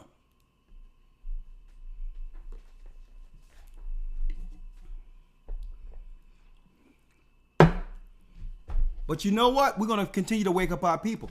This is why, even though they know it's right that they should give it to us, this is why they feel they can. Elder Lawyer, if you will, let's go to Romans 11 chapter. Is Israel a servant? Is he a homeborn slave? Amya says, I'm tired of this evil world. And you know what? Hey, that's good. That's good. The Most High is tired of it. Mm-hmm. That's good. The Bible says we can be angry, but sin not. Use that spirit constructively to wake up the people and usher in our King. That's right. Use it constructively. Okay? The more they come against us, the more truth I'll teach. Because that's how let me tell you, the weapons of our warfare are not carnal. That's how you take down a society. It's through ideas. You take down evil through truth. Because they are concealed in darkness and rule through lies. See? But if you shine truth on them, then they got to scurry in a corner like a light come on in a room filled with roaches. Because they can only operate in the dark. But light, guess what? There's no place for darkness where there's light. So they'll just go somewhere else and find the ignorant to control and or to destroy. Because the light see them coming 1,000,000 miles away. Elder Lawyer, a Roman 11 real quick. Let's hit him. All right, from the top? Yes, sir. All right, Romans 11, verse 1. I say then, have God cast away his people? God forbid. So even Paul asked, did the Most High cast away Israel and got a new people called Gentiles? The answer is no. We were always God's people. We will always be God's people. The question is, when are we going to start figuring this out and begin to operate like it? There's no way if Esau or anyone I don't care where you're from, put a microphone in my face, will I speak to undermine the struggle of my own brother or sister, and it doesn't matter where they're from, because I know the curses have affected all of us throughout the earth. And when I was in the UK, Elder Lawyer, let me tell you, and they'll tell you, I stood 10 toes down for my Benjamite brothers and sisters there. Mm-hmm. That's right. Even when a Benjamite Muslim try to come on the broadcast to debate us, and yes, he got totally picked apart.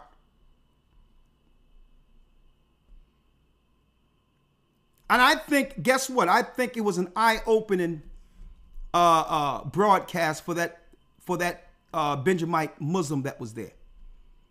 Because what? Muslims, he was getting so taught, let me put it that way, during that broadcast on Peace FM, that East Indians with cabs parked their car and knocked on Peace FM's door and came into the broadcast. And you know what they said? Between the break, before they came on, and God, you will tell you, they said, this man you're talking to doesn't represent Islam. Disrespected that man publicly, saying, you can't speak for us as a Muslim, being a black man who was actually coming against us. And we were exposing what? The fact that Islam is a slave religion. And you, brother, you shouldn't be debating us. You should be on a side with us. 1 second, sir. I'll be right back. Okay. That you should be on our side. The only reason those Arabs would come in and convert you is to what? Get a place to undermine you and your community eventually, politically. You'll go, Assalamu alaikum, Assalamu alaikum. Now they're moving into your neighborhoods, impregnating your children.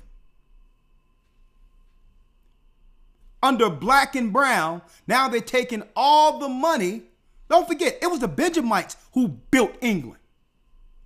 The Arabs going to come in now and get all the finances that should be allocated for our Benjamites. And they can only do it under the guise of Islam. That was what? That was the back door they used to undermine our Benjamite brothers in England. And I looked at him. Y'all should have seen this broadcast, brothers and sisters. It was a shame. They came and looked at him like he was a speck of dirt and said, listen, this black guy, he ain't doing a good job here. He doesn't represent our Islam. He don't know anything about Muhammad. After this brother sat there and argued 2 hours upholding Islam. And I looked at the brother, I'm like, now you see, they're not for you. They'll use Islam to get next to you. They'll use Islam to get an opportunity to watch you and undermine you and take what belongs to you. Mm-hmm. But they can't do that if you uphold your Bible and become who you always were, an Israelite. I can pick Islam apart, every part of it. Arabs can't even uphold that religion because without us, there would be no Islam. We taught your prophet. Huh? And you know, when I was on a radio show, folks, I came with the books. I can tell you what Islam was before it was called Islam. It was Persian mythology. And I know you worship more gods than Allah. You have many gods y'all worship over there. Okay? It's nothing different, folks, than an Arabic Catholic religion. Same thing. So when you know you're Israel and got their history, listen, you can't come to me with a religion that I can actually give you the date on when it began. What are you talking about? Christ was already on the scene. Christ came, died, resurrected on the throne. The Old Testament was already intact. What can you bring me now? I got the Old and New Testament. You going to come with a book later? Are you kidding me? Y'all needed that to unite Arabs. We were fine without that. Don't come to me with some Johnny-come-lately religion and try to tell me how it's above the book that preceded Islam. Huh? The Torah, the Tanakh, and the New Testament was before the Quran. So I'm like, listen, y'all got the right one today. I'm going to teach you what your daddy didn't teach you about Islam. What you want?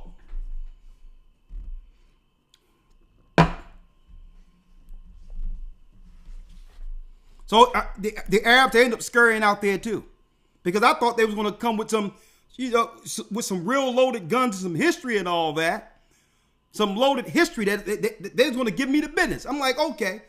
They told the brother, you get out of here because you really don't represent us. And I'm like, well, okay, you going to disrespect a brother like that who's standing 10 toes down for your people? It was like, nah, he don't know anything. And I looked at him, the brother. I'm like, so this is what you want?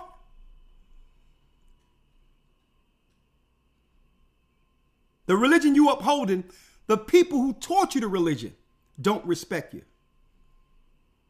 They said, get out of here so that they can. I'm like, listen, brother, you stay silent.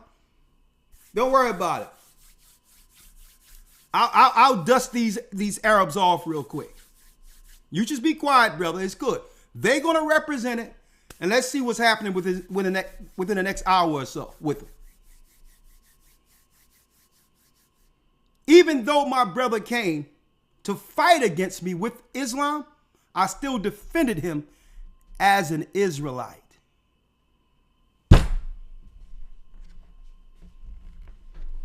And that's what it's really about.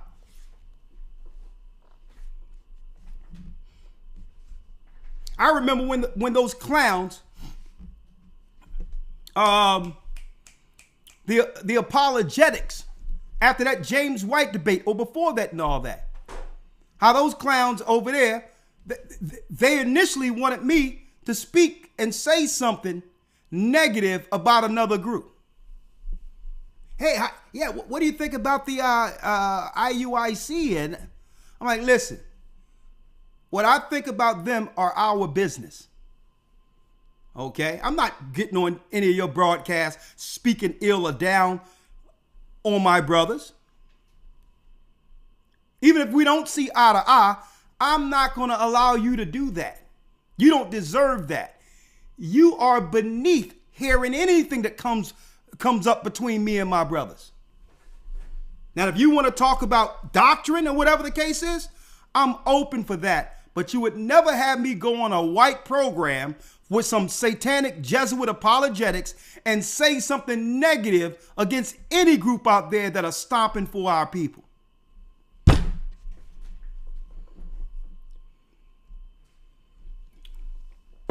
I'm like, if you want to talk to me, talk to me. I'm here. They can't. Esau love it when they serve it up and you knock your brothers down. And that's what these other brothers and sisters been coming to America. They've been doing for years.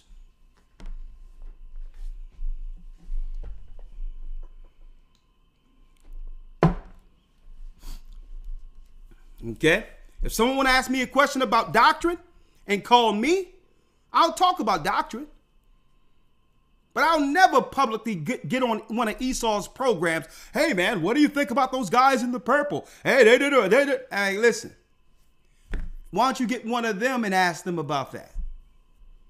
I don't know nothing about that. They believe they're Israel. They're doing the best they can in trying to wake up our people. And that part of it should be commended. Okay? A matter of fact, you wouldn't have to complain about some people waking up people if your people would have told our people the truth. So don't get your panties in a bunch now and try to get us infighting against one another. Okay? If you would have told us the truth, you wouldn't have to worry about any groups out here saying what they're saying. Tell the truth. Same playbook over and over again, divide and conquer. I'm not going for it. Because why? If it's truth, guess what, folks? There's enough room for everybody who want to speak it. There's enough room for everybody to speak truth. That's what I'm about. Elder Lawyer. Yes, sir. You back? Yes, sir, I'm here. All right. Have God cast away his people? Read. God forbid. No. For I am also an Israelite, of the seed of Abraham, of the tribe of Benjamin. God have not cast away his people which he foreknew. God have not cast away his people which he knew. See? They try to lie and claim we're done away with. But let me show you why they won't give us reparations, folks. Let's go down to the 11th verse, Elder Lawyer. Yes, sir, verse 11. I say then, Have they stumbled that they should fall? Have they stumbled that they should fall? Read. God forbid. No. Read. But rather through their fall, salvation has come unto the Gentiles. Through Israel's fall, salvation came to the Gentiles to do what? For to provoke them to jealousy. To provoke Israelites to jealousy. Now, what would the Gentiles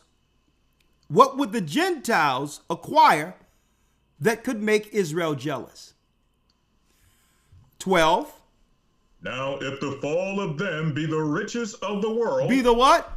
Be the riches of the world. The fall of Israel be the riches of the world. So they measure their riches by how low they can keep the children of Israel. If the fall of Israel made the whole world rich, read. And the diminishing of them, the riches of the Gentiles. As we are diminished, the Gentiles flourish financially. Now, all pastors everywhere looking at this New Testament should be able to see this and understand the geopolitical importance of this. This is where theology and politics come together.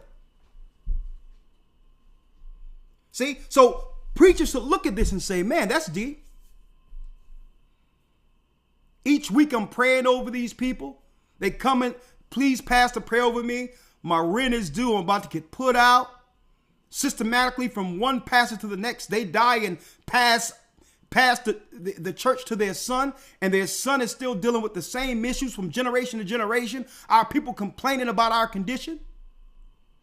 And now it's through the Bible we can begin to understand it. That there's a system in place that has us permanently entrenched at the bottom, and it's intentional. If the fall of Israel made all the other nations rich, read. It says here, now if the fall of them be the riches of the world, and the diminishing of them the riches of the Gentiles, how much more their fullness? How much more their fullness? Folks, they are systematically keeping us on the bottom to measure their power by. And this is why, even though they'll talk about it, they'll lie and claim, oh yeah, we'll study some reparations. They'll say, yeah, we'll study reparations. A matter of fact, first day, if it comes on my desk, if the bill come on my desk, I'll sign it. If it gets to your desk. Well, Kamala, you and Joe Biden is in position right now. You don't have to wait for it to get to your desk. Do an executive order. You did it for Ukraine. You did it for COVID. You did it for the state of Israel. Do an executive order and say the same executive order that came from Pharaoh of Egypt to let God's people go, I'm giving reparations to give them an opportunity to financially aggrandize themselves with an opportunity based on the work of their forefathers that have allowed me to be here running for president. It sounds like a simple process to me. Elder Lawyer, it's deep. Yes, sir. Because I've been looking at this thing. And see, people don't know, folks, the Bible is all about politics. Every empire, it was prophesied our people would actually be ruled by from one generation to the next. That was all politics. A Republican, Elder Lawyer, presented an opportunity for the bill of reparations in California for descendants of slaves strictly from America. A Republican, a white man, presented the bill. And guess who shot it down? Gavin Newsom, a Democrat, using a black flunky. But it was Gavin Newsom. So the Democrats, folks, were a party that was set to keep the status quo, to make sure the children of Israel stay at the bottom. They're the taskmasters of ancient Egypt. Because keeping us in control gives them a job. Without us being impoverished at the bottom, those losers would be fired. There'll be no need for them if they can't keep us under some level of control or impoverished. And how do they do it? They must sell sin to the children of Israel so that the Most High can stay angry at us. Oh yeah, reproductive rights. Oh yeah, your son. Yeah, let me chop off his reproductive organ. Oh yeah, your daughters. Oh, don't worry about it. We can just take some skin and meat off your arm and give you a reproductive organ. Aren't you glad that we have the Black, Brown, and LGBT Alliance? Knowing that in the Bible, these were the activities or actions in the Old Testament that led to our fall. Huh? How did we get here? Where they've aligned us with a bunch of crazies and no one has pushed back.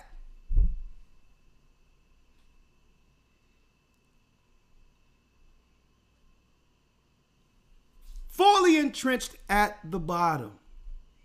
How do we get out of this? How do we get out of this? Aren't you tired of being lied to? I'll wait the first day. If it come on my desk, first day. If it come on my desk after Al Sharpton. Oh yeah, and this was 2019. Oh yeah, Kamala Harris. If reparations come, if they put reparations on your desk, Kamala, what will you do? What will you do, Kamala, if they put it on your desk? That's what old Reverend Al Sharpcut said in 2019. Oh yeah, well if the bill is passed on my desk, I'm gonna sign it. 2019. First day outside it. First day. You've been in position for almost 4 years. Sign it now. And you know why they won't sign it? Because that's not their position as Democrats. Their position is to always work to keep us at the bottom. During the industrial age, when it's time, when things started booming in cars and all that, what do? They opened up the borders for Irishmen, Italians, and Jews from over Europe to get all of those positions that we were qualified to handle. See? Same thing. Every time we begin to crawl out of this little trench where we've been placed in, they're sitting back and saying, okay, I see the margins financially are getting raised for black people. Even years ago, the Demonuts was sitting there looking at, Elder Lawyer, how the economy was going under Trump and how many black men and black women became entrepreneurs and actually began to make money beyond the poverty line. Okay, so how are we going to sell this and beat this economy in an election season? Oh, the world magically caught a cold. And if everything's shut down, now we can look at all these jobs that was lost and how bad it was so that we can have something to run on. Because what? Our people were making advancements beyond the poverty line, and they couldn't have that, because if we begin to make more money, then we can have more children, and now we don't have to make a choice not to get rid of our children. Why? Because we'll be able to afford them, which is contrary to what they're trying to do against us. With money, we can afford to have children. So the abortion rate will go down. Huh? Let's talk. The world caught a cold, and no sooner as they opened up, it was right on time during the election with mail-in ballots for, guess what? It was less than 50,000 votes Biden won the election with. Mail-in ballots, anyone? And then after that, no sooner as Biden was sworn in, anti-Asian hate crime, and they started flooding the United States with immigrants next to us, because we were moving too far up on the financial ladder under Trump, folks. They're like, no, we got 4 years of just ripping this whole thing apart based on how great things were. And black people, Judah in general, was rising out of poverty. Huh? Let's talk.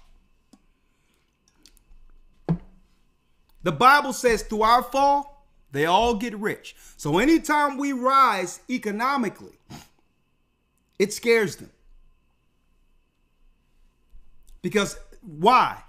It's out of their control. They fear what we'll do when it comes to the money. And I'm not talking about anything wrong.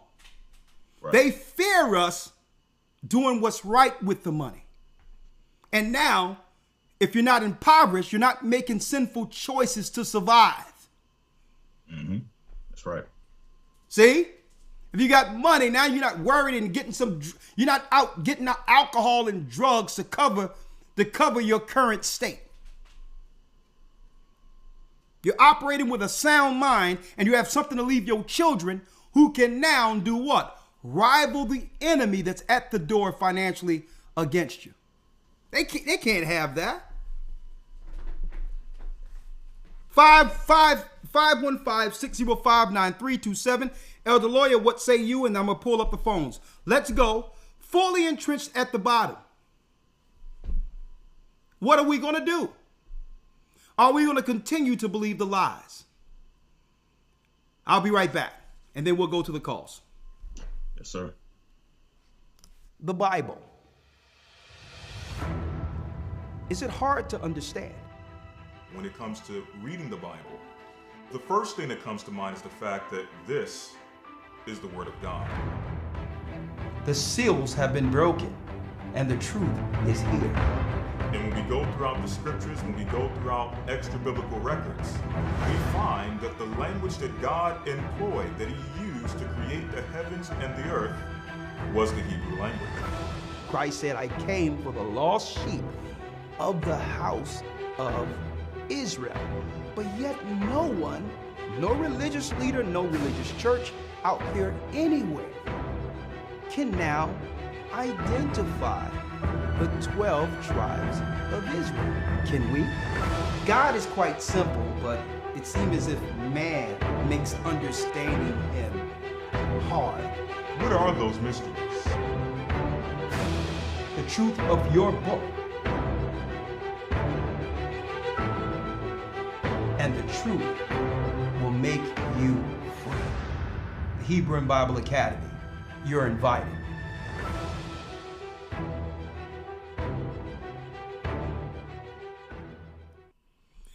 Thank you, brothers and sisters. And yes, week 6, Elder, of the Hebrew and Bible Academy is coming up. Well, we're halfway through, correct?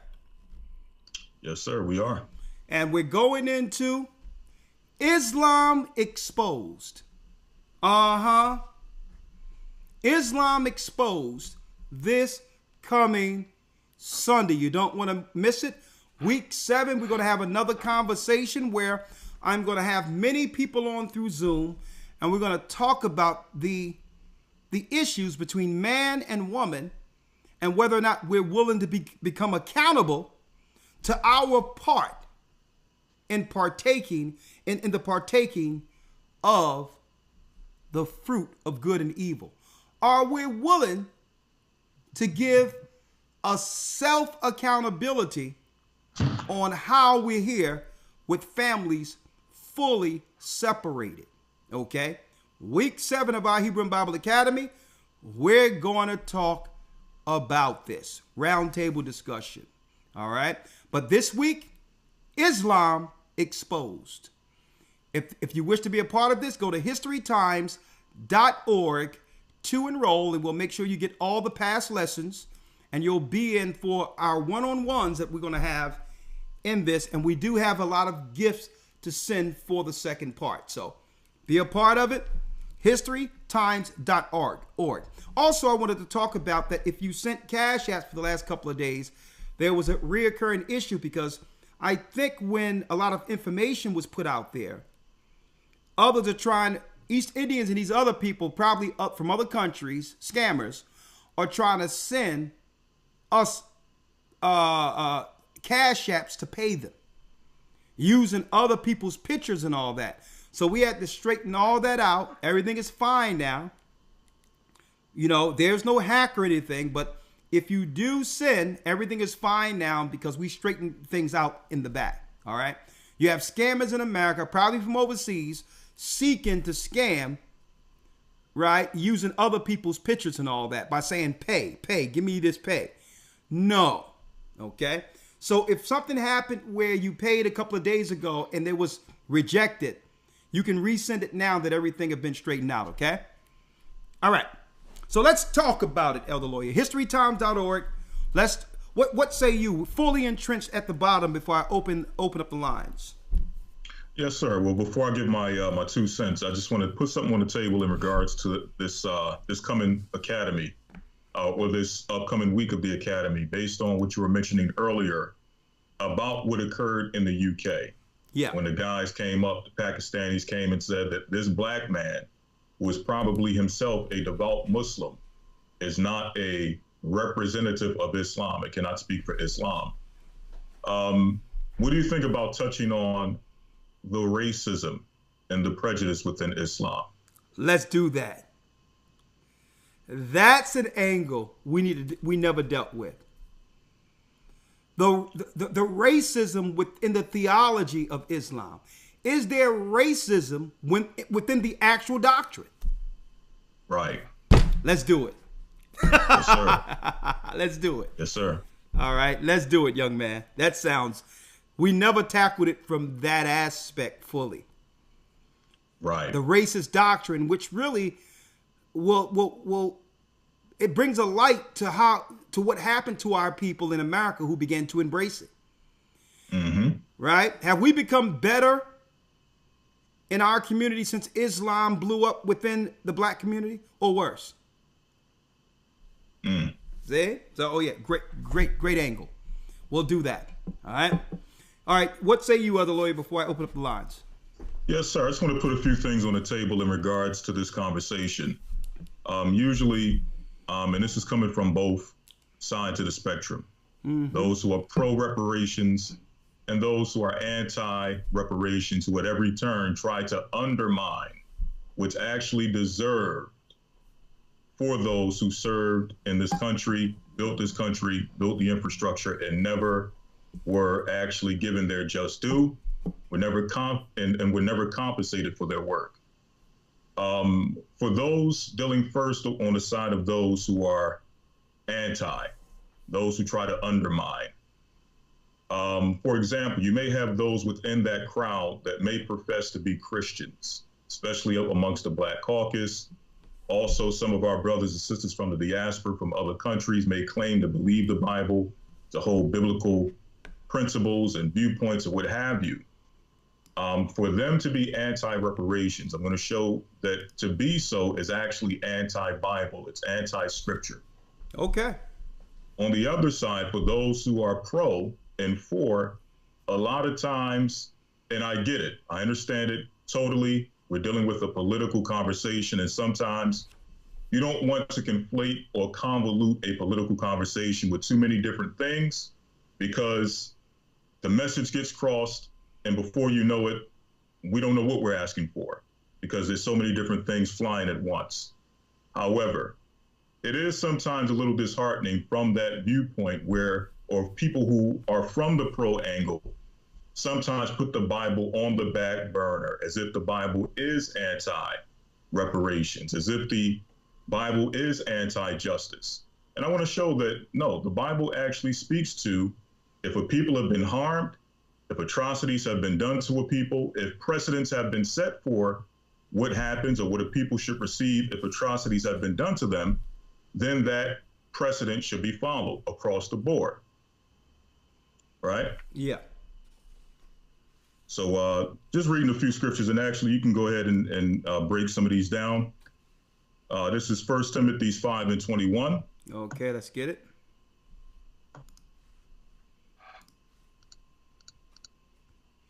First Timothy 5:21. I have it here. All right, 1 Timothy 5:21. It says here, I charge thee before God and the Lord Jesus Christ, or YASHAYA Mashiach, and the elect angels, that thou observe these things without preferring one before another, doing nothing by partiality. So what does this have to do with this topic or this conversation of reparations? Well, first and foremost, we have to understand what partiality is. Partiality is setting a precedent or doing something for one person or one group of people, and that precedent that you set, for whatever reason, doesn't apply to another set of people or another group of people. So we're talking about precedents. The precedents have already been set for what happens when a nation has been hurt, when pain has been done to a particular nation, or atrocities have been committed against a nation, what that people should receive in order to be compensated, in order to be restored, in order to be repaired. We have examples. You got the Jewish people in the Holocaust. You got the Japanese people in the internment camps, and you have many other examples of what happens to a people when they have gone through atrocities, and those people need to be either compensated or restored or repaired for what has been done to them. So the Bible says, do nothing by partiality. If you're going to set the precedent for these other people, you can't in the same vein turn around when Black people are asking for the same compensation, the same restoration, the same reparations that other people have received. You turn around and tell them to stop begging. You turn around and tell them that they must pull themselves up by their bootstraps. That's against the Bible. Exactly. So for those who trying to claim that the Bible shouldn't be in this conversation, the Bible helps your argument against Christians who coming out saying that we shouldn't get it. Exactly. Because now the Bible says do nothing in partiality. So why you didn't say this when Jewish people were getting money then, Christian? You got a problem with Jews getting money for the atrocities done against them? Right. Exactly. So you can't say something happened 100 and something years ago when that corporation is still in place, and the children children's foreparents, the children are still here from the foreparents who work for nothing. So the company is still in place. And guess what? The slave impoverished position has been handed down to their children. So the Bible says, do nothing by partiality. So if it's good for the Jewish people, it's good for us. If it's good for other people, asylum seekers and all that, listen, we've been strangers since 70 AD, wanderers in the earth. There's no Let me tell you, there's no greater asylum seekers than the children of Israel. Exactly. Okay, so don't come to me with this asylum seeker thing when the Bible tell you that we've been wanderers in the earth ever since we lost Zion. So you can take that asylum seeker money and close the borders and give it to the people who built the country. And the Bible backs this understanding of how to deal with people justly. Mm-hmm. What you have next, Elder Lawyer? Yes, sir. Deuteronomy 1:17. Deuteronomy 1:17. Let's get it. All right. Again, I'll read it. You can break it down. The Bible backs justice, and reparations is justice. Deuteronomy 1:17. Read it, Elder Lawyer. Yes, sir. Ye shall not respect persons in judgment. Read it again. Ye shall not respect persons in judgment. If it was good for Jewish people, you need to have a Nuremberg trial for the descendants of slaves here in America, period. And have our people decide how it will be distributed. We have enough intelligence amongst our people that can let you know, based on interest, what's owed. Period. So there's no confusion in the matter. Well, who's going to get it? Well, I'm from. We'll decide who gets it. If you're from the enslaved people who were born in America, who were living in America during slavery, and you're those children, you get the money. Right? Period. Look at what happened. You did it for the North American Indians with the reservations and the $5 Indians who came over here and state claimed a lot of this, gave casinos and everything else. The Bible says, you shall not respect persons in judgment. How is it good for everyone else except Judah? Mm-hmm. Read on. But ye shall hear the small as well as the great. Ye shall not be afraid of the face of the man, for the judgment is God's, and the cause is too hard for you. Bring it unto me, and I will hear it. And it says, be not afraid of the face of man. Oh, man, if y'all give this money, you're going to break the... Listen, the Most High say, don't care what someone will think or how they fix their face up. Oh, because you're not getting it. It's an issue. Mm-hmm.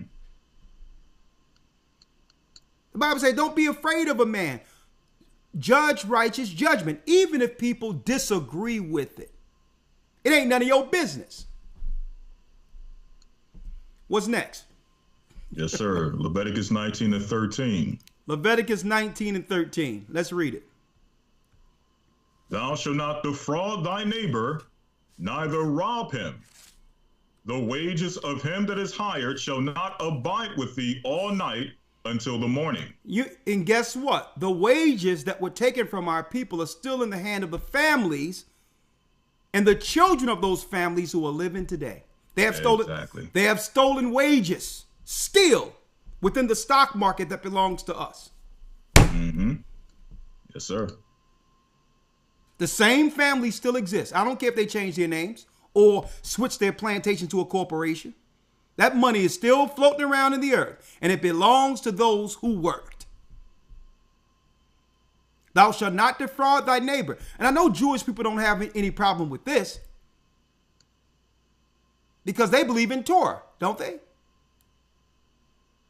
Thou shalt not defraud thy neighbor, neither rob him. The wages of him that is hired shall not abide with thee all night until the morning. And y'all, guess what? You've had our wages. Y'all stole our foreparents' money many mornings.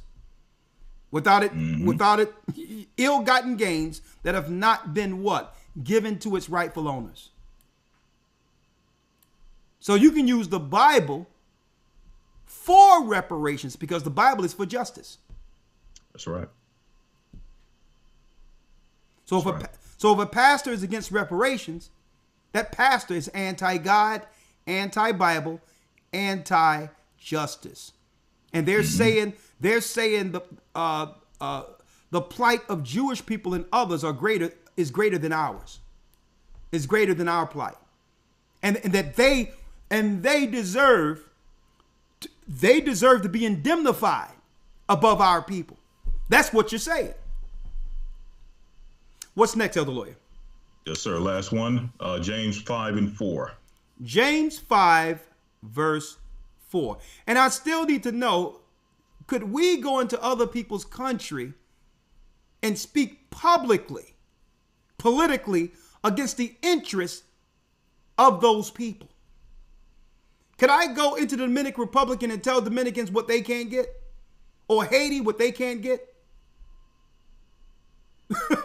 Or Africa or not Nigeria, and tell them, by the way, I'm running for election and I'm going to say publicly what y'all can't get?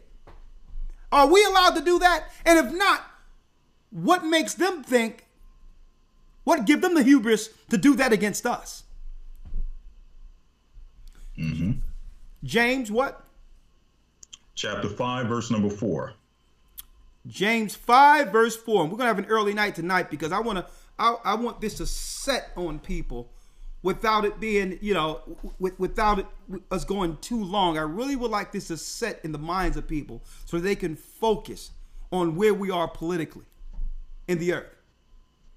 And now with these scriptures and this conversation, we can call the evil system in its place to task. You can no longer hide behind your lies. You can no longer kick the can down the road, claiming you truly care for us. We are exposing the whole system as hypocrites. Mm-hmm. James, what, Elder Lawyer? James 5 and 4. Let me get it here. James 5, verse 4. Read it. Behold, the hire of the laborers who have reaped down your fields, which is of you kept back by fraud. And they kept back everything that belonged to us by fraud. Read. Crieth. And the cries of them which have reaped are entered into the ears of the Lord of Sabaoth. The Most High hear the cries of those from generation to generation that have been made impoverished, where the other nations have financially emboldened themselves against the children of Israel. The Most High hear the prayers of our suffering. Mm-hmm. So the whole deal is, hey, the more you press upon us, the more destruction or curse will come upon your children. And that's the Bible. So when you hand over what you took through fraud to your children, the curse or the judgment falls off of you onto them. That's just how it is. So all this, man, I don't know how we're going to pay it. Listen, you pay your taxes. The government gives out the money. Don't worry about it. Okay, so whatever you stole is in the United States Treasury. That's how it is. So the Bible says, the hire of the laborers have reaped down your fields, which is of you kept back by fraud. Crieth. Mm-hmm. And our people are suffering. All that pull people up by the bootstraps and do this. Why? You know they can't do this when you're pressing illegal immigrants on top of an already impoverished people. You know where this goes. They are systematically trying to utterly decimate our people in plain sight without saying anything. Folks, you're not going to urinate on us and tell us it's raining. We ain't going for it no more. Behold the hire of the laborers who have reaped down your fields, which is of you kept back by fraud. We cry. And the cries of them which have reaped are entered into the ears of the Lord of Sabaoth, you thieves. We even know why you got R. Kelly locked up. It have nothing to do with what R. Kelly did. He does nothing different than what you all do. in those circles. You don't want his children to have access to his catalog. Because you know when R. Kelly no longer exists, that catalog will be worth billions and his children will become billionaires. That's your issue. Your issue because, hey, charge R. Kelly, but make sure all of his riches in his catalog go to his children. I bet you it doesn't. Mm-hmm. That's right. I bet you it doesn't. And no soon as an artist has peaked out, next thing you know, there's videos out slandering that person so that they can begin to pillage all that money so that there's nothing left for that man or woman's children. That's what it's about. So the generational wealth isn't passed down, and it goes to the children of people who didn't work for it. That's fraud. You're making other people's children multi-billionaires off the backs of our people, and no one is saying anything.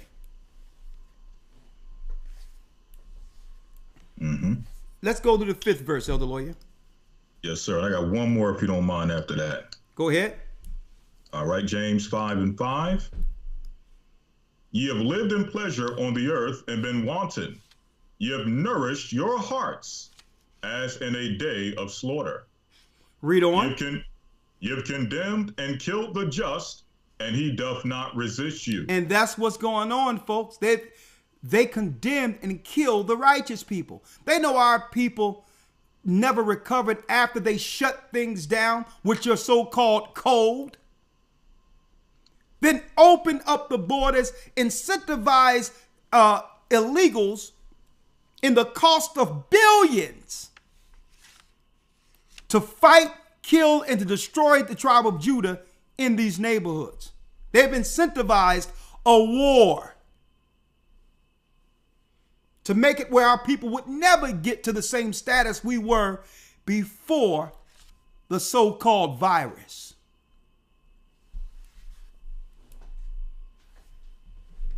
Last one, Elder Lawyer. Yes, sir. 1 Chronicles 9:7.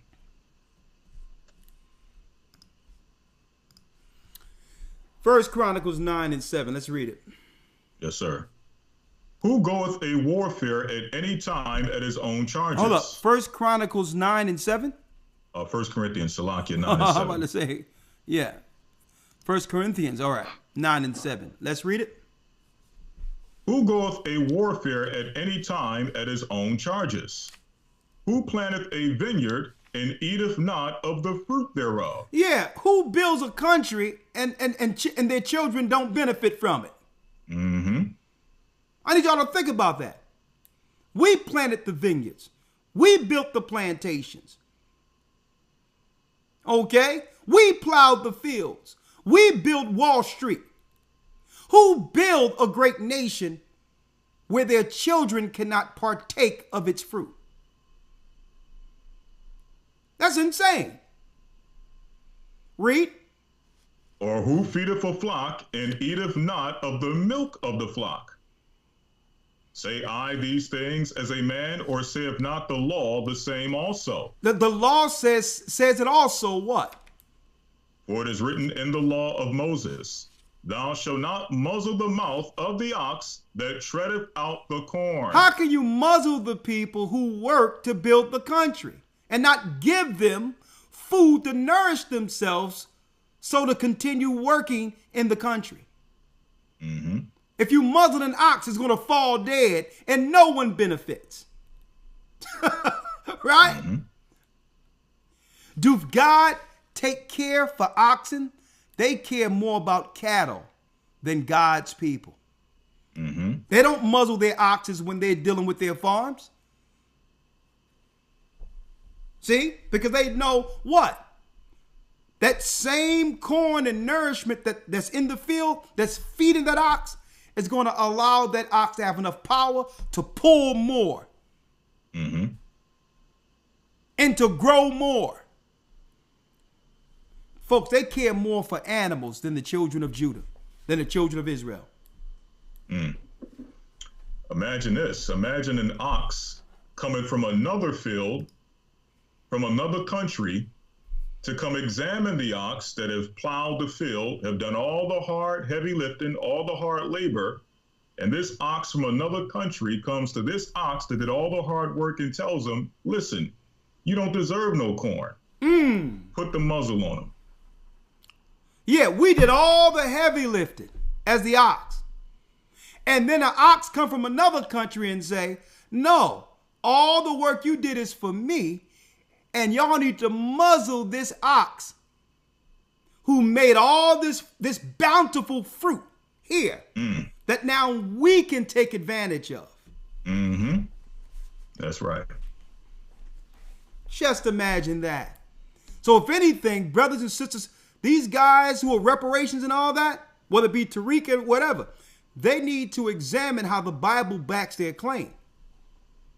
And as long as they're anti-Bible, the conversation will always stay divided. Because the Bible actually gives them what?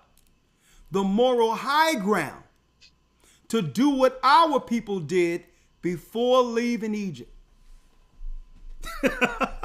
And think about this, folks.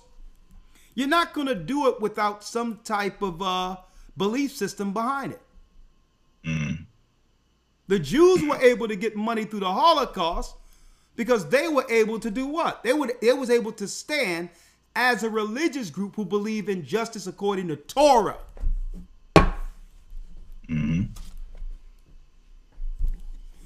Great points, Elder. I gotta put a round of applause up there. Very, very, very great work. Yes, sir. Praise be to the Most High. 515-605-9327.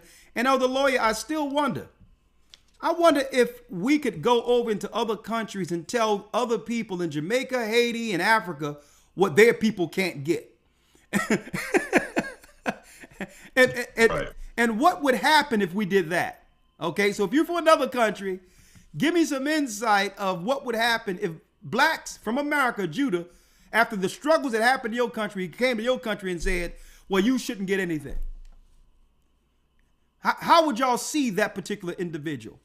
515-605-9327. Okay, and we do have, thank you, Elder Ramar. Let's go down the line. Let's hear these calls. 1 second. 515-605-9327. What say you? And Gaja, if you're around, give me a call. Blog Talk Radio. Welcome to Blog Talk Radio. Please hold and you will be able to listen to the show.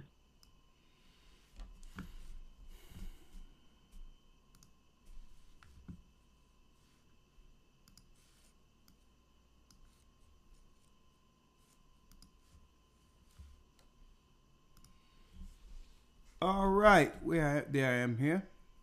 Unmuted. All right, live. What say you? If you have anything to say, make sure you be here for Patreon next week. For Friday. We'll talk about it. We're in a new month, which started Saturday sundown. We're in what we would call the 7th month now. A change of fall happened Saturday sundown. So we're in the 7th month. Oh, there he is.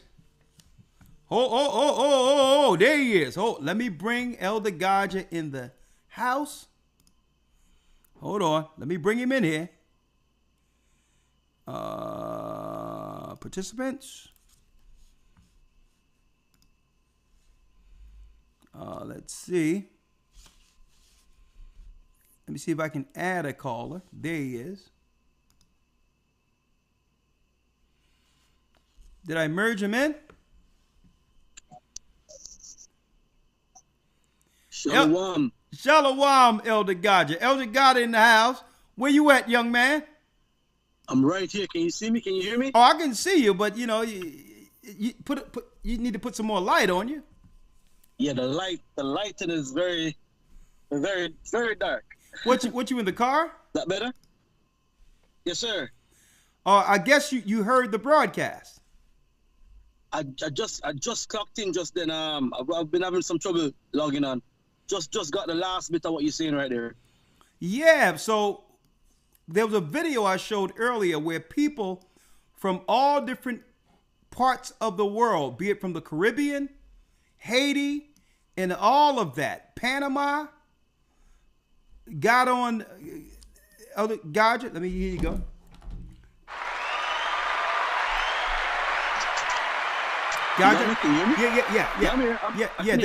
They got on news programs throughout the United States saying that our people, blacks in America, shouldn't receive reparations. So my question is, could black Americans or Judah, could we go into other countries like Haiti or Jamaica and tell the Jamaicans what they can't get? Yo, hey, Elder, check it, right? Check it out. That is crazy in of itself. You with me? Yeah. That's a crazy conversation, and check it. I saw, right? And I'm not talking about something that I heard. I know somebody who crossed over the border that they let into America like that. I mean, I have never seen anybody show up at a border and get processed. Get stop illegally and get processed and put in. So I think there's a propaganda wheel, something going on where they're telling these people that, yo, you need to say all of these things for us to give you admission into this country. You with me? Because that don't even make sense that you would come, that black people from the Caribbean would come into America and say black people shouldn't get anything. That don't make no sense. That's madness. Yeah, but let's look at the other side. Would that be possible for us to come to Jamaica and do that? Nah, you get stoned. He said you'll get stoned. So what does that say about our people who continually allow this? I am, you know what, man? It's a deep question in itself. You with me? Yeah. It's a deep question in itself. I believe a lot of Americans, Judah, you know, don't have a self of belonging or purpose in where they are. They get rolled over by anybody. Anybody comes in and do everything, especially what's going on right now with the so-called, you know, the Indians and all them that coming into America and doing what they're doing with no recourse, with nobody saying anything. You understand me? So it's deep in itself. There's a slumber going on right now that's unprecedented. I'm gonna tell you this, Elder Gadja, though, and I said it during the academy. This thing isn't gonna go like they think it's gonna go, because that's why the Bible tell you about Judah. I tell you, sometimes it take us a while to figure things out, but once we know, it's on. And can't nobody turn up like Judah. That's why the Bible tell you in Genesis 49 that Judah crouched down like an old lion. Who shall rouse him up? Elder, listen, I'm literally 15 minutes from the house. Let me get in and call you you back. Is that okay? Okay, do so. All right, I'll be waiting. All right, man, cool. I'll call you 15 minutes. Yes, sir. Yeah, even God just said, no, that couldn't happen. No, another nation could come to the United States and tell our people what they aren't going to get. God just said no. He says, listen, they would hang Judah in Jamaica from a light pole. If we were to go into Jamaica and speak on the radio and say and undermine them trying to get forward politically or financially. And for those who missed it earlier, let me just play this real quick. The brother Daniel Kalua said, nah, I'm not in position to speak negatively or at all politically on what's going on in the United States, because black people have done everything to give me opportunity. I can't speak something negative against Americans, black America. It's not my place. So let me tell you. So my hat's off to this brother. That's respect. But then we get people like this. I'm concerned about what's going on in black America. They're more concerned. Let me get it. Then we get people like this. Actually, I could fall into that category. I honestly have called a... We get people like this. Listen to this. There were slaves in the Caribbean, and we didn't qualify for well, here's the challenge. There are so many difficulties with trying to enact reparations, in part because the question is who gets them. Potentially, I could fall into that category. I honestly have called a pipe dream in the past, and I think that's what it is. From the Caribbean, it's a pipe dream. From this woman who have gotten an opportunity in America because of our people who built this country. It'd be nice if there was an elegant, simple solution to all sorts of complicated problems. Okay, and with the softness here, this guy's from Jamaica. This buck-broken brother, unrepentant. You're not actually talking about how to fix those problems if you're only talking about reparations, if we're only debating... From Jamaica. If he tried to undermine his own people in Jamaica, they would deal with this guy. That happened more than a century ago. A century ago. You see what they get? These morally compromised, soft men. And we're probably never going to do this. It's not clear to me why we're pursuing this thing. Is it fair that there's no reparations, no restitution, nothing? Should the Irish get reparations, by the way? She would rather Irish people get something. Need not apply signs when they came here. And she's also from the Caribbean, coming into the United States with the opportunity that was afforded her through us. Through us. I can't do this in the Caribbean. Neither would I. I would feel dishonorable to speak against the plight of my own brothers and sisters suffering in other countries. Here during the progressive era. I mean, how far do we want to take this down? Are we acknowledging that there are ugly spots in history? Because 60% of the world would be entitled to slave reparations if you want. Okay, then tell the Jews that for the Holocaust. To play that game. Well, here's a fact. Slavery ended 154 years ago. It's been... Yeah, it ended 150 some odd years ago. A long, long time since we had slavery in this country. And you have people like my family. I'm black, but my family came to the United States in 1962. My parents are from Costa Rica. And I wonder how your parents were able to come here in 1962. And what, during the time of segregation, what people were you living around protecting you? From Costa Rica telling us what we can't get. Do I get a check? I did a couple of essay contests that I actually won. And I won like NAACP AXO award for this essay and something else. I can't remember another, She's from Nigeria. Ended up winning money. And the essay was, do you think black people should get reparations? And I was like, no, you didn't work for it. And she said it with her chest. No, you ain't worked for it. Was, do you think black people should get reparations? And I was like, no, you didn't work for it. We worked for your behind to get here. See? We fought against oppression to give you an opportunity. Why are you so against reparations? Valerie, it's a matter. And folks, we've been talking about this for how many years? It's like somebody got this off a VHS tape. Of a waste of time. This guy from Panama, being from the tribe of Zebulun, said it's a waste of time. Got so much to do. And yet you have people who invest so much energy and attention on what I consider to be a dead-end idea, a dead-end movement. If we were to pay... And then we got Saucy Santana's nephew here. Reparations today, we would only divide the country further. We would... He Belicua Taino from Puerto Rican. We only divide... And you notice they're using all the soft men to oppose this. So that these guys can get sexual access. And they think they're in a private club that's above their own people. Insult many black Americans. So you are an insult. 701 area code. Let's go down the line. Shalom. Shalom, Edward Carr. How are you tonight? I'm blessed by the best. What say you?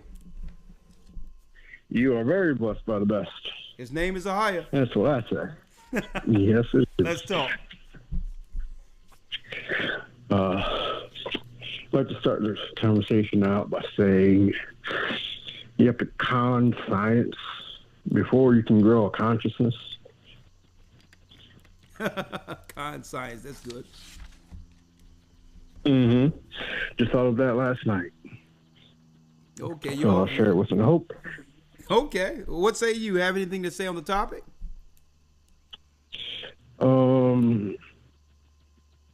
Reparations, apparently, at some point in time, AHAYAH let us borrow from these people that we borrow from the Egyptians, so I would assume at some point in time, some form of reparation will come through. Well, what say you about Kamala, the South Indian, who said that if the bill came to her desk on first day, she would sign it? How is that isn't she and Biden president and vice president right now? What ceremoniously? I'm saying ceremoniously. I'm just saying if what they peddled to society was true, and they had the power to do so, right? Wouldn't they do it? Wouldn't they do it before the election? Yes. Okay. All right. Anything else you have? Yeah. Last time we spoke, we were talking about Elon, then we went to Albert Einstein and Arthur Balfour, them building that college on Mount Scopus in Israel, which was known as the Mount of the Watchman. Yep.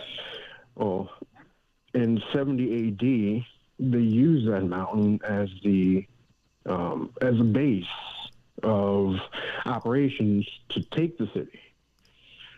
And I just find it completely mind-blowing that Arthur Balfour and Albert Einstein set up a college on that mountain in order to, do what they did there on a mountain that we were using to make sure, we would be safe from them. Well, believe it or not, and they're using it. Believe it or not, since I've spoken with you, I've been doing a private study on Mount Scopus, and what I've found is that it's a portal there. So we're going to talk about this. I'll talk to you about this Friday. There's a portal at Mount Scopus. Okay. Jeez. Oh yeah. And it's similar to the portal that the Vatican commandeered and took control of over in Arizona. Okay? So what they did here, they also did to the North American Indians. What they did over there, they also did with the spirits coming through that gate over here in North America. And we'll talk about that very soon. I'm still doing a study on that, but you open up a can of worms with this one, buddy, and it's big. All right? Awesome. Thank you. And one last point. Go ahead. One last point is I've been able to pinpoint by exact location the Japhetic lands that were taken by the sons of Esau. And I'm just saying this as to, like, if today I were to go and ask a person from Scandinavia, like, hey, what's your heritage? Oh, well, I'm Scandinavian. Well, now I can use this information to be like, okay, well, since you're from Scandinavia, then 9 times out of 10, this is your lineage back to Esau, and that's your progenitor. So hopefully I could share that information with everyone else. Okay, and, do you as have we're walking through this. Do you have it? Yeah, I have it on my phone. Yeah. Okay, I can send it to you. Listen, put it together, right? Like have you been in the academy with bullet points? Yes, sir. Okay, put it together through bullet points with all the sources and send it to my email as soon as possible. Gathering as one, the number one at AOL.com. And I also used The Legend of the Jews on the GOCC library and the Edom in Germany. So yeah, I used all that information from the Academy I've gathered.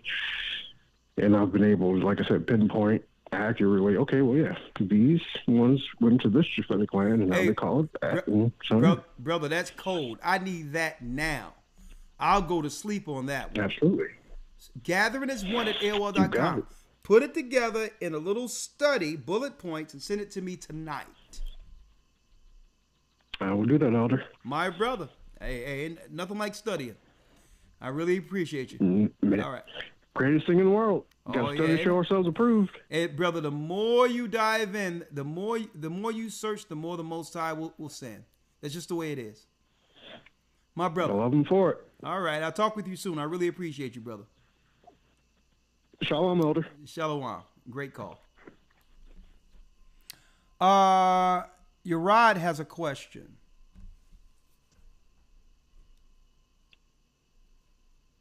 Shalom, Elder. Shalom, Yerad. What say you? The floor is yours.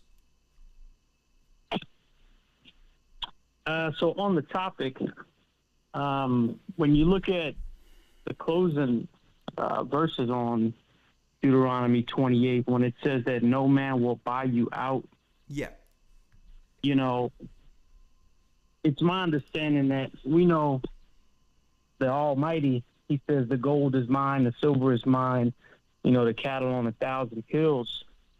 When he says no man will buy you out, I just feel let's not deal with what we feel.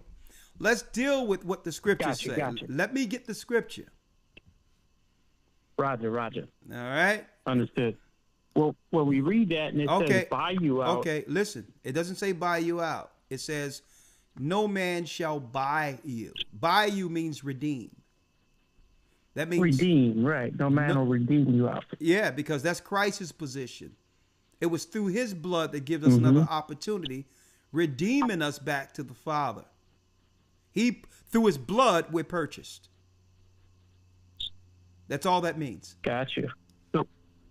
So with this verse right here, when it says that you will go into Egypt again, you know, by ships and wood and stone, and when, you know, speaking prophetically about what was going to happen, do you think, or is there scripture to support a so-called set of reparations that may come, or is our promise, you know, the kingdom to come? See, but here's the whole deal.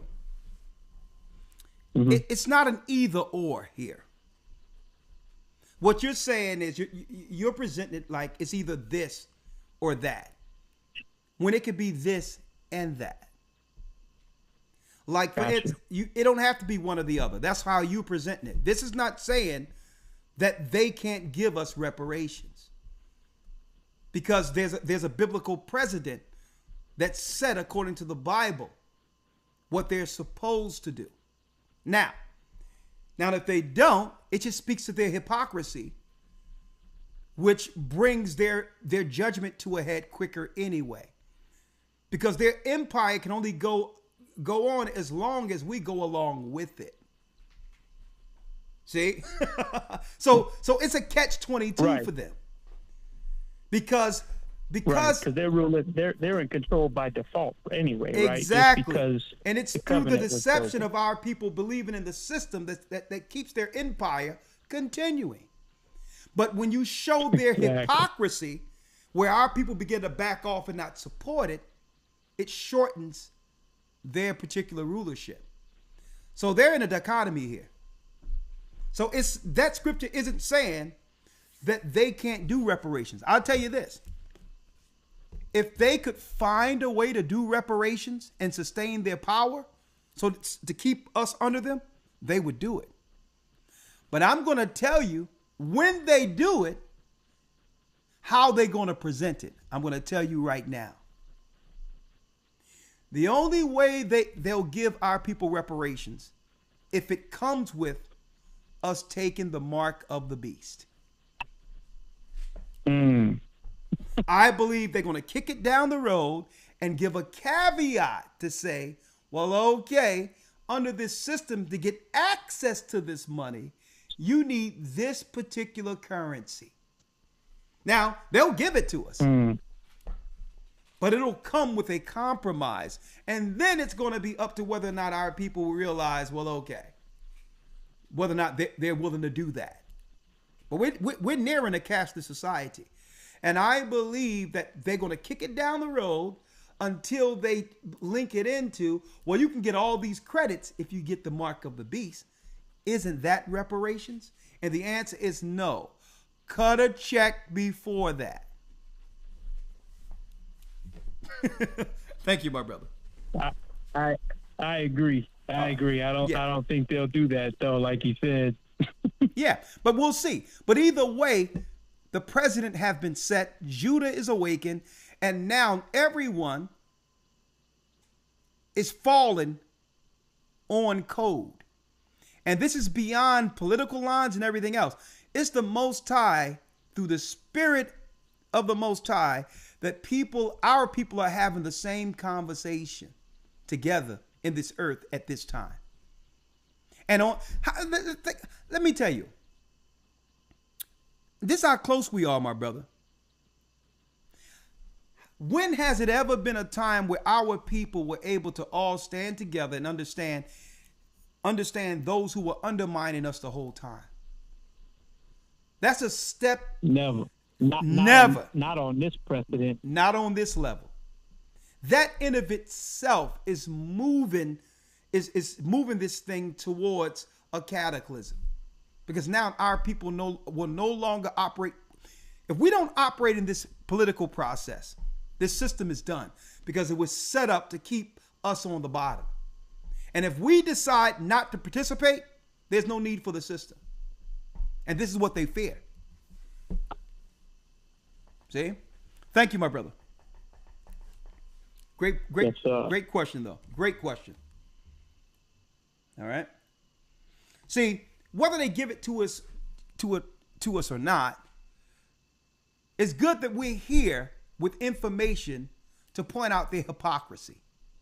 That in of itself will move our people in the right direction towards the Most High, to not believe in a system and now more so fall back in believing on what we walked away from. Because really there's no choice. It's one or the other. When the hypocrisy of this world is actually exposed, we can't in good honest operate with the system like we did in ignorance. Right? So then it eventually leads us back to the same place. Well, if I can't trust in the government, then what are my options? Now you're in the right place. You're in the right frame of mind at that point. Right? They need to keep us believing in the system, folks, because the system is a religion in of itself. They're not telling you.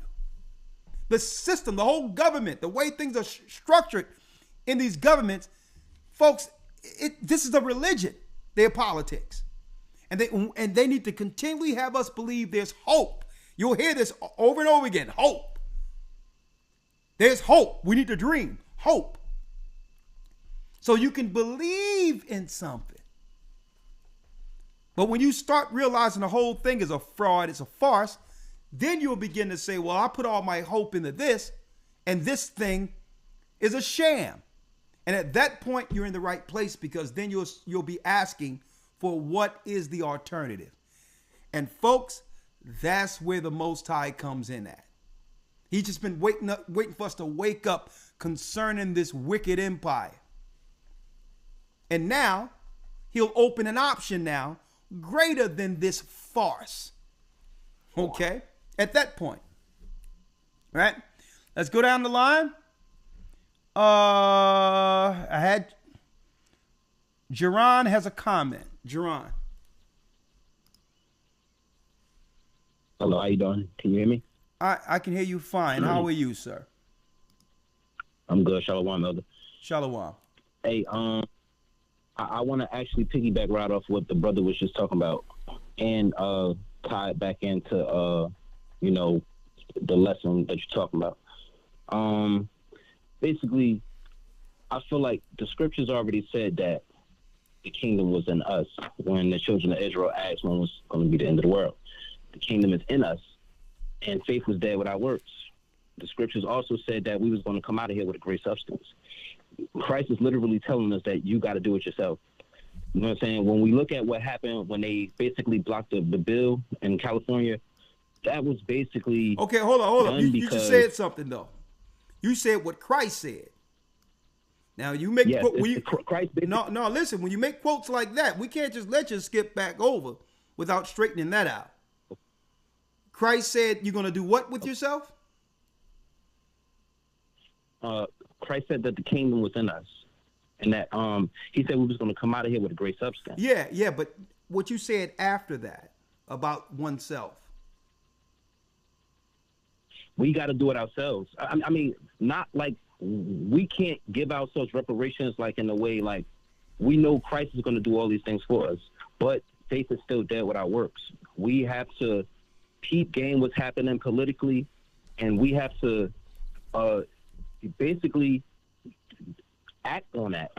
Like the way I see it, the reason why I was blocked is because of the Black Caucus. The woman you mentioned earlier, she's a part of the Black Caucus.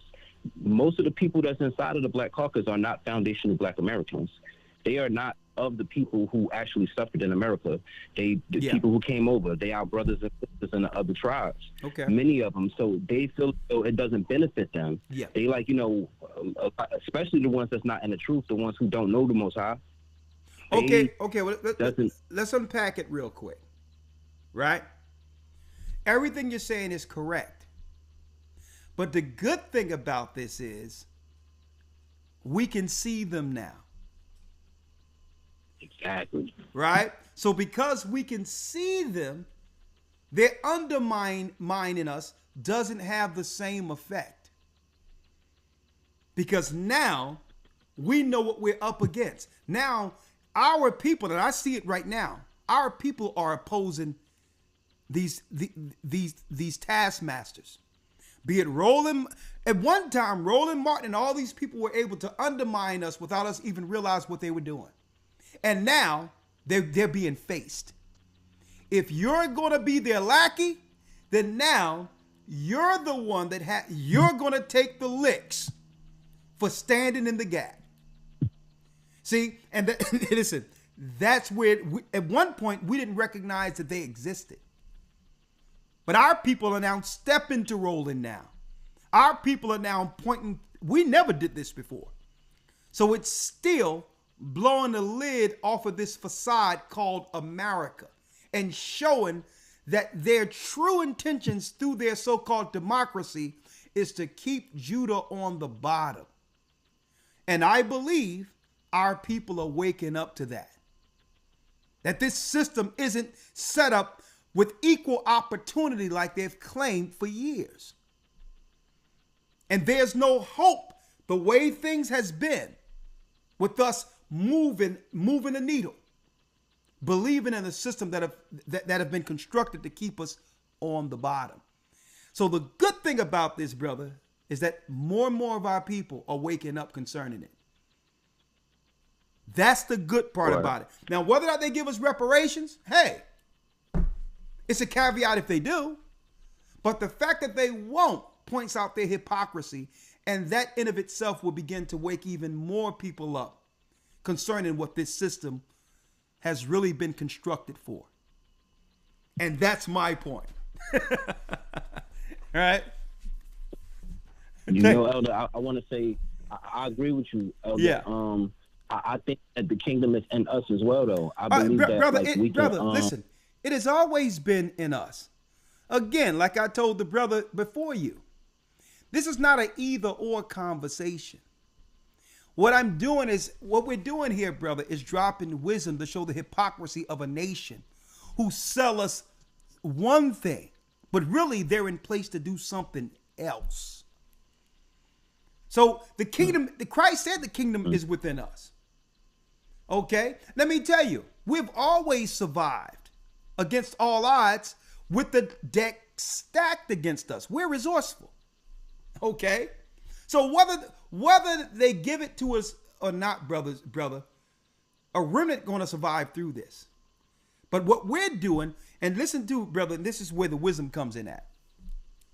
See, Christ says that I send you out to be fishers of men. Right? So if you're going to be a fisher of men, and you understand that they have their political machine turned up on 1,000 right now. Everything is politics. Everything. Like I stated, it's a religion in of itself. So why not use this particular signal and get on it to show people it's a farce? Okay? And I'm using reparations in those conversations as a talking point that gets us there. Because if the kingdom is within us, the less people we have believing in this system to realize what it is, that's more of our people a part of this kingdom working with us. They'll give up on this system, and now we have more working towards the kingdom with us. You got it? Well, I got it. Yeah. So and that's it. Yeah, yeah. That's all I have. Yeah, but you're right. Like, listen. It's counterproductive. If they could do it and still sustain the same type of power over us, they would have done it a long time ago. But it goes against the interest of the Gentiles. The interest of the Gentiles is to have us through our fall raising riches above us financially. So it's in the Gentiles' interest for us to stay under sin, so to have our God against us. Therefore, they are incentivized as Gentiles to become what? Overlords over a sinful nation. So if we really want to fix this above all wholesale, it's more so about our people coming back to our law and getting on code with the law, statutes, and commandments we walked away from, in a nutshell, and being on code with one another. That's really that's the solution. Okay. Thank you, my brother. Mm-hmm. You got it, my brother. All right. Great. Okay. All right. Did I see Gaja back in the house here?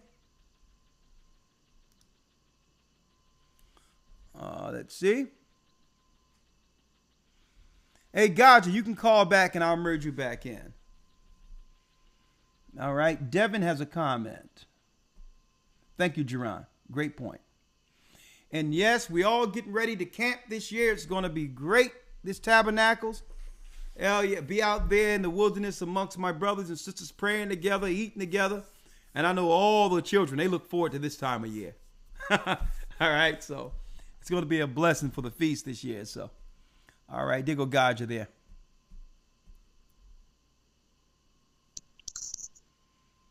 Hey, Gaja. Let me go through these calls. Shalom, and I'll bring you in. You made it home? Are you in England or Jamaica right now? Jamaica.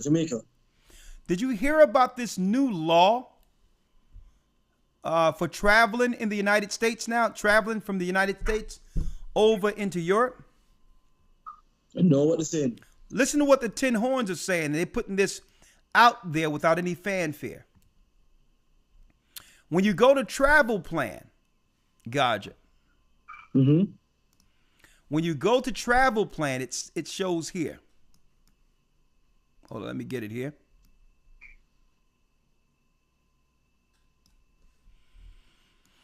When you go to travel plan, it says Americans will have to get fingerprinted and registered traveling to Europe from November. Listen to this. Mm-hmm. For years, Americans have been allowed to enter most of Europe unrestricted. Now, they're letting all people come over to America unrestricted. At the same time, they're restricting Americans. Listen. For years, so they want to put us in a hot pot, pressed by all these people without being able to freely go to other places like these immigrants are coming here. For years, Americans have been allowed to enter most of Europe unrestricted, without overly strict checks or entry permits required. In some airports like Charles de Gaulle in Paris and Fiumicino in Rome, they're even allowed to use e-gates upon landing, like they're Europeans. So it was okay when Europeans were doing this, right? When white people were doing this, it was okay. It wasn't until our people began to travel. Now listen to this. Starting from November, however, they will be faced with additional bureaucracy.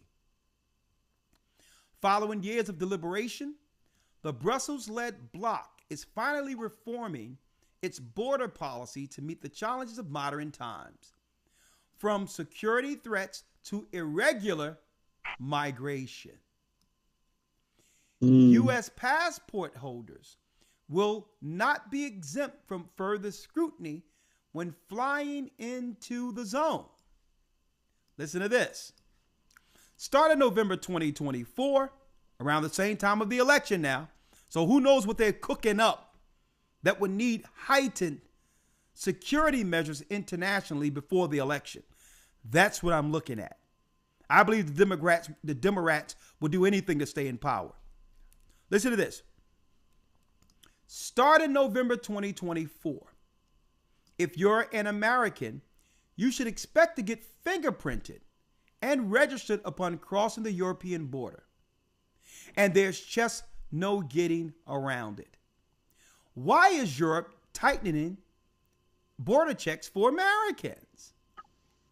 As confirmed by Eva Johannesson, the European Union Commissioner, the much delayed entry-exit system of the European Union will launch on November 10th in an attempt to modernize the continent's border and strengthen security. Listen to this. In case you're still wondering what ESS entails, it refers to biometric system that will use a traveler's digital photograph, personal information, and fingerprints to control their border movements. Now, America, you can't control the borders here, right? But when Americans say, listen, it's getting too hot here, it's time for me to go someplace else, well, no, you can't have no asylum seeking for you. Listen. Hey, Elder. Yeah. Quick question. As an American, right? Yeah. When you travel into America, when you come from overseas and you come back into America, yeah. Do they fingerprint you at the border? No. Right. No. And another thing is, usually if you go to Europe, just say if someone stayed, they really were lenient on Americans for the longest, knowing that if you got an American passport, why would you want to stay in Europe anyway? When you have a greater variety in a greater country to go to. So they never really pushed against America as long as the leniency was both ways. But now, as a European coming into America, you get fingerprinted and biometric retina scan as a European coming into America. Yeah. So and America started to do that from 2003, I think. Yeah. 2004, I think they started it on January the 1st, 2004. So it took Europe 20 years to do the reverse. Yeah, because it was being done in the reverse by America anyway. But here's the issue. You know how if you're in Europe, and just say if you stayed 2 months and decided you want to stay and see your family for a little longer, instead of getting read up, you would probably go to Rome or go into another country, Spain or something, and then come right back, and that would give you a fresh 3 months. Yeah. No more. Yeah. See, America used to be like that as well. America is up until 9/11. They used to be able, because I remember staying there. I remember staying there right up to, because I used to get 90 days into the country, and I used to stay right on like 89 days, fly to Bahamas and come back with no issue. But you can't do it. You can't do it anymore. So they're tightening it up. Yeah. No, but go ahead. But they're doing the same thing, which means if you go into London and you leave after 2 months and go into another European country, you're still being counted towards the 3 months regardless of you re-entering. It doesn't matter. You have to go back to America. First of all, you would have to get your visa set in America before you even get there. And then you can't stay anywhere in Europe. Even if you leave England and go, just say you go to Cyprus for a few weeks, that's still counted towards your 3 months, and you would still need to go back to the United States to re-up. So I'm just keeping my eye on it. And they're treating it like one border now. They're treating the whole Europe like one border. Like one border, the whole Europe. That's what they're doing. And they're picking up cues from what the United States did. But I'm showing you the hypocrisy internationally. It's the international body that's green-lighting all these illegals coming into America without any resistance. But yet they're tightening up Europe. I need y'all to check that out, right? But real quick, remember, all goes back to the beast for 1 hour. So they need to blow Babylon up, and then they need to sink Babylon. To bring the power back to Europe. That's what's happening right now. That's where we at. Power is going back to the tin horns. Right? But hey, here we go. But let me go down the line real quick. Show me. All right. Deshaun has a comment and or question.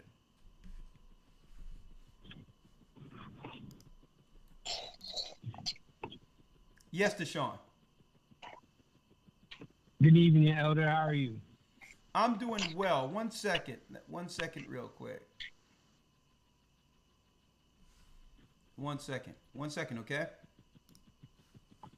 Okay, can you hear me all right? Yeah, I can. Give me 1 second. I'm gonna put your voice on the I'm gonna switch up the audio device. 1 second.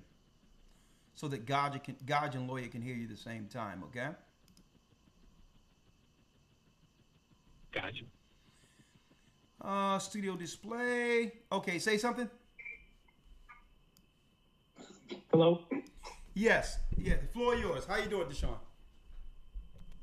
I'm doing all right, Elder. First off, I want to give all praise to the Most High in the name of YASHAYA, Bahashim YASHAYA, Al-Warak, HaKodesh. I just have a question, Elder. I'm 28 years old, and, in all honesty, I stay at home with my father. And, he's of an older generation and of a time and period of where people still believe in voting and stuff. And I was just calling to ask you specifically, what would you say to a lot of people who still have stock in the system, who still believe that because that they got some of their student loans paid off or whatever have you, whatever benefits the system has given them, that they still believe in voting? Because, I'm being pressured by my family members to, participate in the voting process. And obviously, some of our people will come up to you and say, are you registered? Are you registered? And we're in that time of the year. And I also wanted to make the point that what are some things that, young men like such as myself can be doing so that we can, bring forth the kingdom, especially in times such as these. What city and state you live in again, brother? City and state? I live in Durham, North Carolina, but I'm currently in Virginia on a work trip. Okay, well, if you live in Durham, get with the church we have in North Carolina and become a part of the ministry. Okay. Go out and teach, give out flyers, talk to others on the street while speaking. And that's how you deal with there. We would actually allocate a work for you to do it within the ministry. That's number one. So I would say that because, we have that set up for you young men to actually do some work. Now, when it comes to your parents, there's nothing we can do about the generation that came before us, really. You can't put new wine in old bottles. And the whole thing is, it's just that only thing they have left is that old civil rights constituency that unfortunately, that constituency is dying off to a degree where it doesn't have the same impact. That's why they're bringing in the immigrants, so to keep the balance between the Democrats and the Republicans. So there's nothing you can do about them when it comes to their belief in the system, because, they're asleep. Right? So I would leave it there, not ruffle feathers, because why? Because you're in their home. Now, I believe if someone is going to be a part of the process, it's a private process. You don't have white people and other people publicly shaming their own family and all that because they believe differently. So something is wrong with our people pressuring others to think politically like they do. Now, if you have to participate in the process, when you move the curtain, young man, they don't have to know what you're doing. Guess what? You can put yourself on the ballot. You can put YASHAYA on the ballot if you want. Okay? You don't have to vote for none of them. You can actually put whatever you want on the ballot. They don't have to know who you went for. You can put yourself on the ballot. So if you're living in your father's house, be wise as serpents, harmless as doves. They're under a, believe it or not, a spell every 4 years. It's a religion. So don't rock the boat, because right after the election, they're gonna wake up out of their psychosis and go on with their life for the next 3 years, like voting never happened. So exactly. So here's the reality: don't rock the boat. Don't argue with them. If they're gonna have you go in there, you don't gotta tell them who you're voting for. Put YASHAYA on the ballot. Okay? And don't vote for none of those people. It doesn't matter. Local, don't do down ballot. You go in there, and for everybody else, whether it be Senate, Congress, judge, whatever that, just put yourself on there. That's it on that.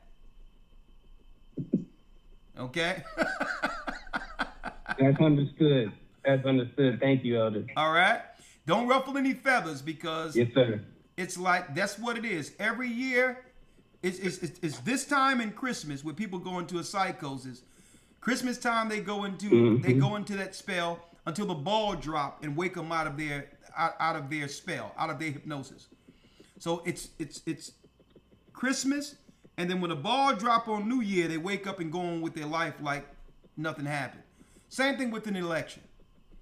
Okay, the day after the election, you have your father back. All right. Yes, sir. And be wise as serpents. So you can go in there. Listen. Just go in there and don't vote for none of these people. Put Christ on the ballot.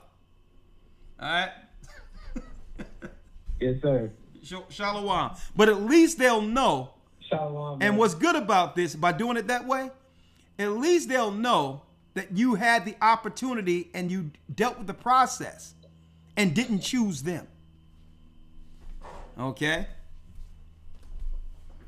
Mm-hmm. All right. Thank you, brother. Blessings. Thank you. Thank you, Elder. All right. There's nothing we can do about those civil rights people. I mean, listen. It's like, the Democrats. Only thing the Democrats have to do is do fried chickens and collard greens with ham hocks in it, and to have everybody there with ham hocks and greens for the voting process. They don't have. That's our reparations right there. I put ham hocks in the greens. What you want? That's reparations.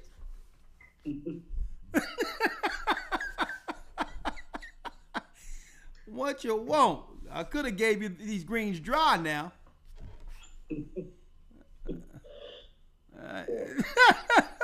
All right. We got Sunshine, and then Hannah has a question. We're going to end it there. Hello? Hey, how you doing? Hello? Hi, Elder. Hi. How you doing? Shalom. Hi. How you doing? Shalom. Hi. Shalom, Elder. Hi. Hey, Sunshine. Sunshine. Hello? Yes, Elder? You know, hey, sister, sister Sunshine, you know Kamala wash her greens in the tub. Kamala wash her greens in the tub, girl. Watch out. And don't worry about it. Hillary brings the hot sauce. Hillary brings the hot sauce, and she wash her greens in the tub. I'm going to give you something to laugh about. Go ahead.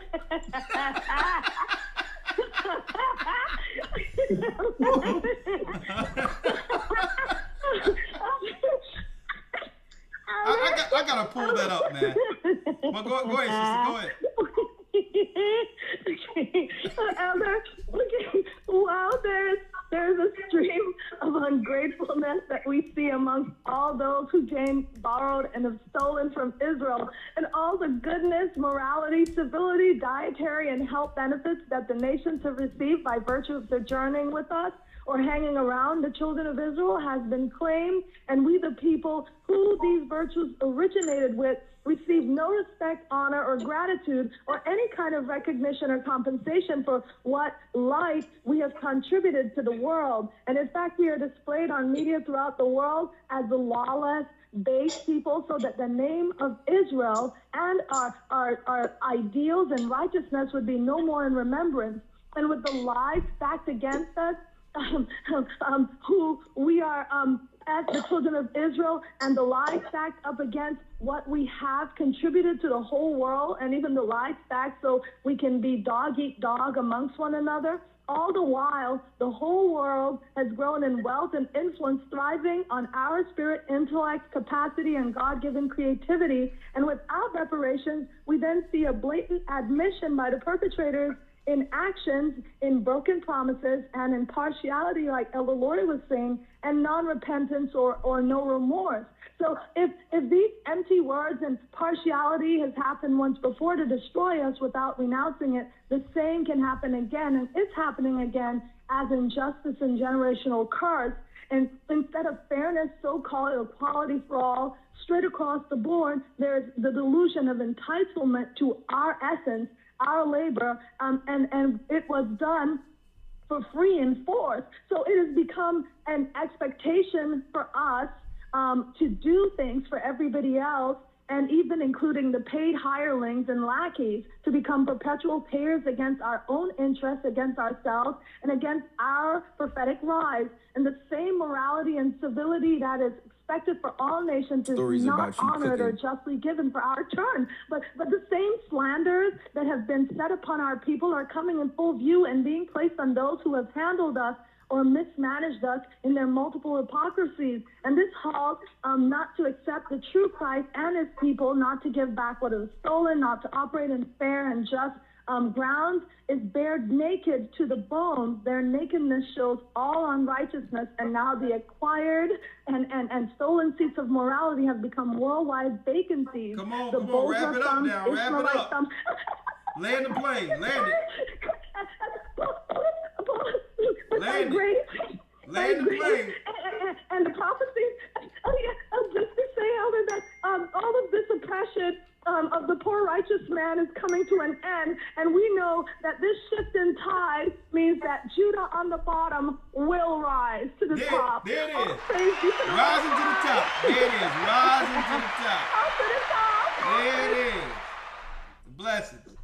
Yeah, Gaja. Sir. You got to come get your girl, Kamala, man. You got to own Kamala, man. She's from Jamaica. She's from Jamaica. Me? Oh, no, you gotta own your girl. Come get your girl. Come get her, because she's about to show you how to do some greens. Hold up. I ain't know y'all do it over in Jamaica like this, man. Hold up now. In the pub? I'm about to play it. Come get your girl. She gonna show you how to put your foot in some greens. How you gonna tell us from the South on how to do some greens? What, she put curry in her greens? Cumin? Oh, God. What, she put cumin in her greens? Let's see what's going on here. Cut the flies up. I don't give a fuck. Fry it up. Let me get it here. Let me get it. 1 second. Come get your girl. Let me see about her doing her greens in a tub.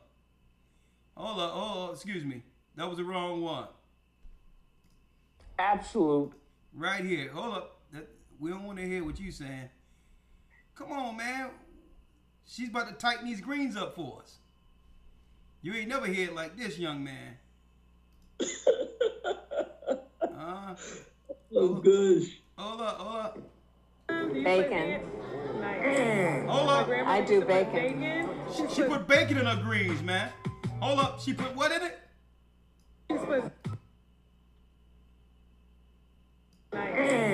I do bacon. She put bacon in her greens, man, right? She put bacon in it. And then I got another one, Gaja, where she put it in a tub. Your mom put her collard greens in a tub? Gaja? And you listen. And based on what I'm seeing right here, I'm not going to question that. If this is how they get down over in the East India. After you wash up in a tub, how can you be, you sit your behind up in a tub, and then you say, hold up, where those greens at? Yeah, I'm going to tell you something. I've been. Hold up. I'm trying to figure it out. Let me put it out. Oh, there you go. After sweating like that, and then you get in that tub and say, hold up. Let me season my greens with what just went down. Hold up. Yo. Listen. Don't take the water. Don't let the water go down. I'm gonna season this thing for you. But go ahead. Yo, listen. I was in Delhi in 20. I think it was 2009. Right. Worst place I've ever been on the earth, and I've been around the earth. Okay. Yeah. India is the worst place on the planet. Are you kidding me? Yo, and I say that without apology to nobody. The worst place on the planet. You see, with the advent of social media, right? A lot of people seeing a lot of stuff like the street food and all that, but that's a cakewalk for them. That's nothing for them over there. You with me? The level. You see. So how do you? Go ahead. I'm listening. Go ahead. I think it was it Friday's Patreon, and you were talking about the gods over there like Hanuman. Hanuman. Yep. Yo, there's an entire statue like a Nephilim statue over there of him that they go and pray to every day. I saw that in Delhi. Okay. In Delhi, like a big statue. We saw some things out there in the fields with the cows. Yo, India is the worst place. You mean with the cows? Hold up, Gaja. What they doing with the cows? You know, cows are sacred over there. Yo, listen. They were behind the cows doing things that they should not be doing behind the cows. Okay, so they're doing unlawful activity that God said no about in the Bible. God said no to doing this with a cow. So just if I can give you what's going on. Yeah. The cow the drinking that's what's going on over there. Okay? I went to a spot, seeing them do that. Okay? Yo, when we went to Agra, this is so this is where the Taj Mahal is. In Agra. Yeah. And I saw all right, you remember that movie that came out a couple of years ago called Slumdog Millionaire? Yeah. So what Slumdog Millionaire did was romanticize all of that nastiness. When you get there, it's 1,000 times worse than what you're seeing. It's wicked. Heights of wickedness over there. And it's like, you see, everything makes sense now with the truth, you know. And with the truth, you understand that they're dealing with idols. You with me? And that's the rankingness that comes with idolatry. You with me? And how the sect and the class systems where it's unbelievable. It's really bad. The worst place I've ever been on the earth. It's a rough deal over there. Real quick, Gaja. I had to go to Kamala's page. Come get your girl. She says she's from Jamaica. Her father's. Okay, so check it. As a Jamaican, let me put it out there that we do not endorse, acknowledge, accept, or think Kamala Harris represents us. Okay. Let me put that out there right now. I'll put it out there because she's about. I don't know. Maybe after what she's going to tell you what you do with these greens may switch it up for you. Hold on. This is Kamala. This is Kamala Harris's page. Let's go. So, how do you make your greens? Do you put turkey in them? Do you Bacon. Nice. My grandma I do used to bacon. Put bacon. She's put Garlic. vinegar. I put white vinegar. Yes. I do. So I start with, I slice up my garlic. But no, first I chop up the bacon, fry it. and get all that fat going. Then I put garlic, some chili peppers. Yes. There it is, man. Y'all put chili peppers in y'all greens over there. There's more. And then a lot of water and a little chicken stock, and I let it go for a while before I put the. This is how you get the black vote, y'all. This is how you get the black vote. Yeah, you know the old civil rights crew is sitting around the table. Listen, you don't got to tell me nothing else. She told me about those greens.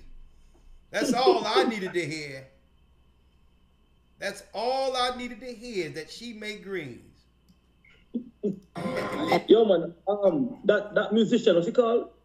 Oh gosh, the one that came on stage and introduced her as an African American, the first African American female president.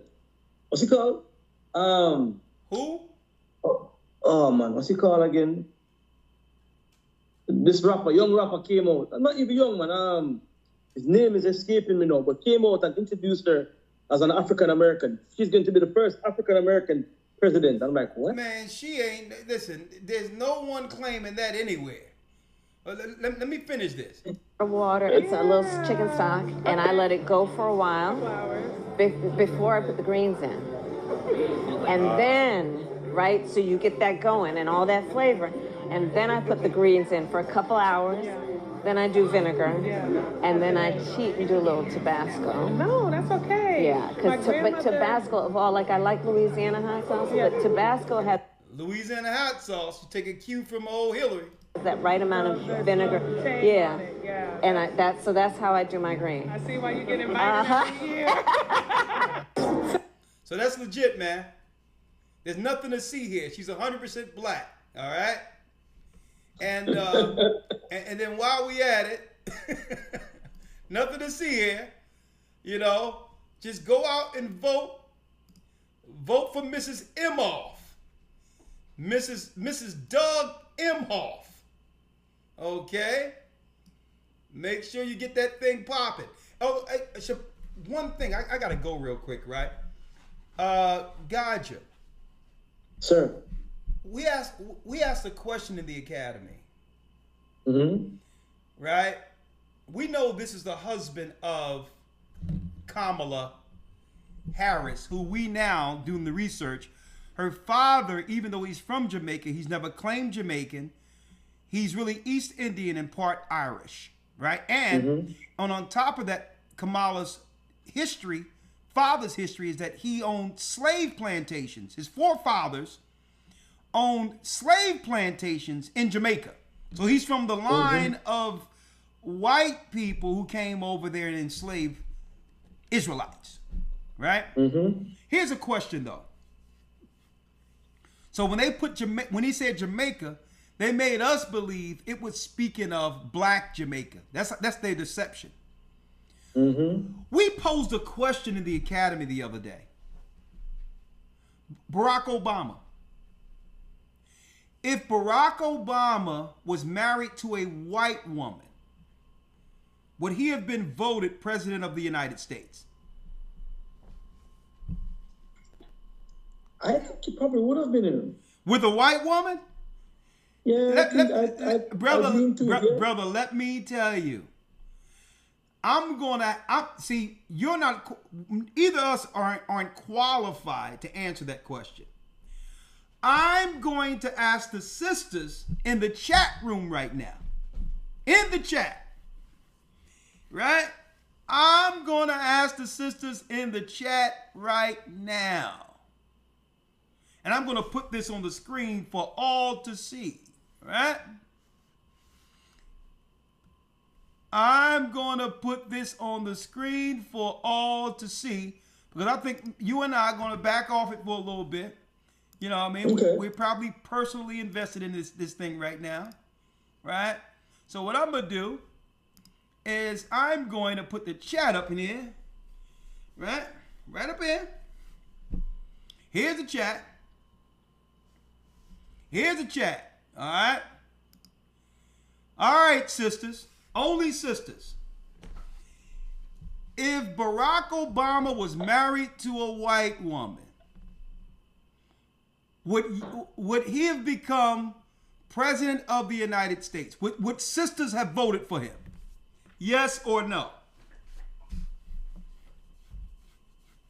Go ahead, sisters. I think not. Miss Jackson says no. Nita says yes. Okay, that's one yes out of many no's.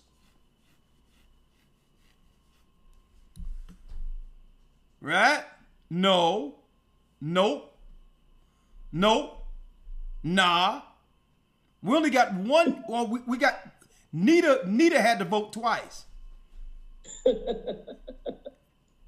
There's only 3 yeses, and it's from the same person. But the majority here, Deborah said yes. So if Barack Obama was married to a white woman, he could have sold that on Oprah Winfrey and became president? You see? No. I'm saying. So I wonder then, why isn't there any pushback with old Imhoff? Where he at? Imhoff, who just campaigned the first week separate from his wife. Her name is really Mrs. Imhoff. Why didn't she use her husband's name? Number one. And he campaigned the first week to support finances to Israel, the state of Israel. And to fight anti-Semitism is on the top of his items that he'll actually present once his wife is president. Right? Mrs. Imhoff. So why are we not hearing the same negative pushback that would have been out there if Obama had a white woman? Why no one cares about, I'm saying this, why? People can love who they want, that's on them. But they have built this campaign, Gaja, based off of race. They claim the first black woman, so they called race into this conversation by pawning her off as a black woman. So since they're using race, we need to ask, well, since race is an issue, why you rarely see her public with him during the campaign? Right? Think about this. You rarely see her with him. I see what you're saying. I understand what you're saying. Right? So let me ask you this. Why do you think, put it this way, why do you think there's less pushback with him being her husband than if Obama had a white woman? Well, it's like you said, he's not really out there like that. Like Michelle Obama was with Barack. Why? They're keeping him to the side because, like you said, they're using race to push it. But do you think it will affect her when it comes out to the public that this is her husband? Yeah, because politically it would ruin her. Why? Because they're trying to pawn her off as a black woman. And then on top of that, the optics doesn't look good if she's running around with a Jewish white husband publicly. That really gets in the way of her doing her black collard green thing. See? So when you're dealing with politics, because this guy don't look like anybody making some greens for him, it gets in the way of the politics. Everybody know, listen, everybody know what's really going on. It's racial politics seeking to deceive Judah again. That's what this is about. But we just calling out the hypocrisy because I'm gonna tell you. Let me tell you, Barack Obama wouldn't have made it through the primaries if he had a white woman. Period. I'm gonna tell you right now, our people vote on what? Symbolism. And guess what? Michelle Obama and her family and her children, along with her husband, had much outside of Barack Obama. Michelle Obama alone, along with Barack, was the optics in of itself. People were voting for Michelle Obama as much as they were for Barack Obama. It was the whole optics of a black family that got Barack Obama elected. And see, you understand? Yeah, man, definitely. So I'm gonna tell you, it shows also the hypocrisy that they do through politics. Because why? They're not holding her to the same standard. If you're so black and down with black, where's your husband? Where's your black man? And that would be what? That would be the resonating factor to show that you are truly down with us as a black woman. See? And that's a conversation. And the truth is too, when you look at it really, you think, well, and listen, and I'm only saying this is because they're using racial politics and black optics to get her voted in. No, but so when I'm saying also to add to that, black women really date outside of black men. You with me? So yeah, that's another thing. You know? See, but that's why when it comes to running publicly, her husband is in what? The witness protection program. You don't see this guy. Oh, good. You don't see this guy. Now, one other thing here.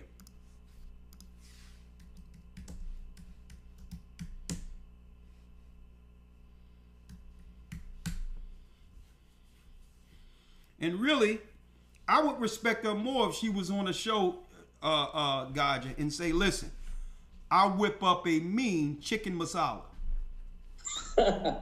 Right? Listen, that's honest.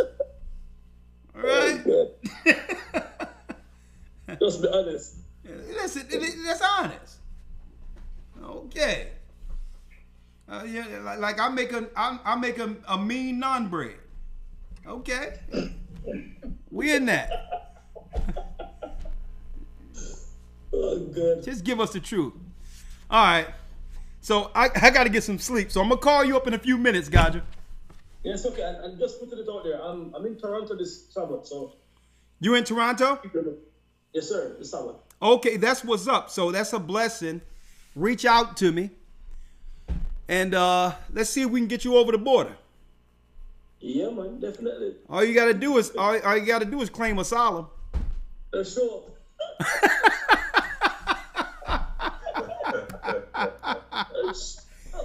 You know. All right, Gaja. All right. That concludes. We're in the month of the trumpet. And guess what? There's a lot going on between now and election time. And you know prophecies are going to be unfolding like nothing. And I tell you, keep your eyes peeled on this particular church as we bring forth prophecy and discuss what? The conversation that lead to the delivering of the children of Israel. Thank you, elders. Thank you, Elder Lawyer. Thank you, Elder Gaja. Blessings, blessings. Good to see you all. We're the children of Israel. And we are back. All praises to the Most High, AHAYAH. Shalom, and have a great evening. Sir, shalom. And shalom. And I cast my vote for Christ. But before we do that, hold up. Hannah is on the phone. Hold on. See if I got Hannah. Yeah, I thought you were going to forget about me. All right, Hannah. I'm sorry. You from Jamaica? No, I'm from Africa, but I have a question. Why, when are you going to sue the reparation from African countries? When are we going to what? Yes. When are you going to ask your reparation from African countries? That is a good question.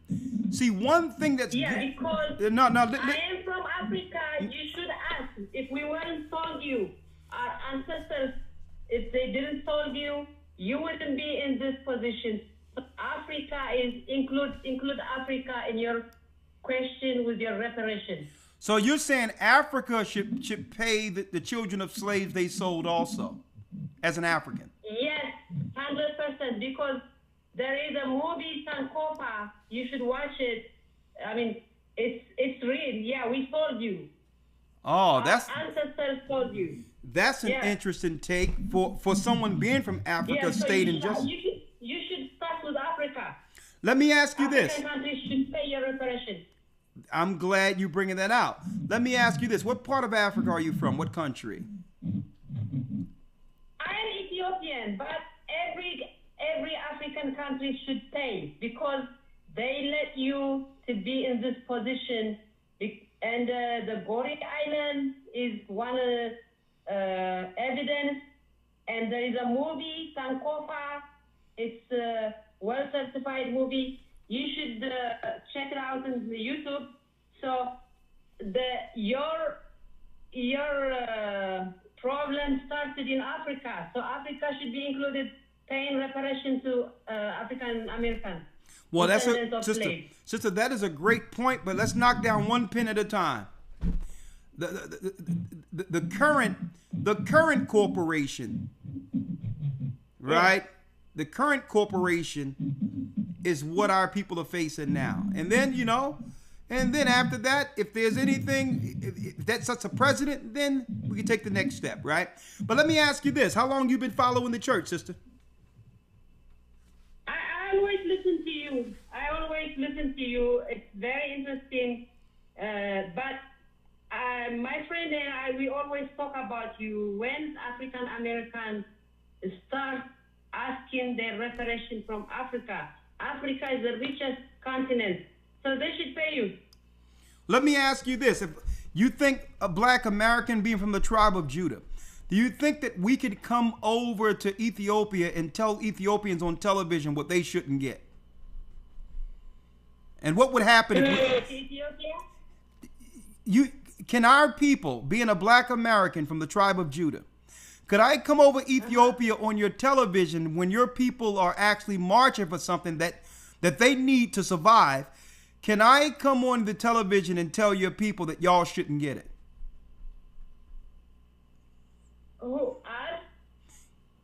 Okay, listen to me. What was the question? The question is this. Listen good. Just say your people are being oppressed by your government, right? Yeah. And they're actually withholding what you need to sustain as Ethiopians. Can me, being a black man from America, born here from Judah, can I get on TV in the midst of your political struggle and tell your government that they shouldn't give you anything? Can I do that as an American?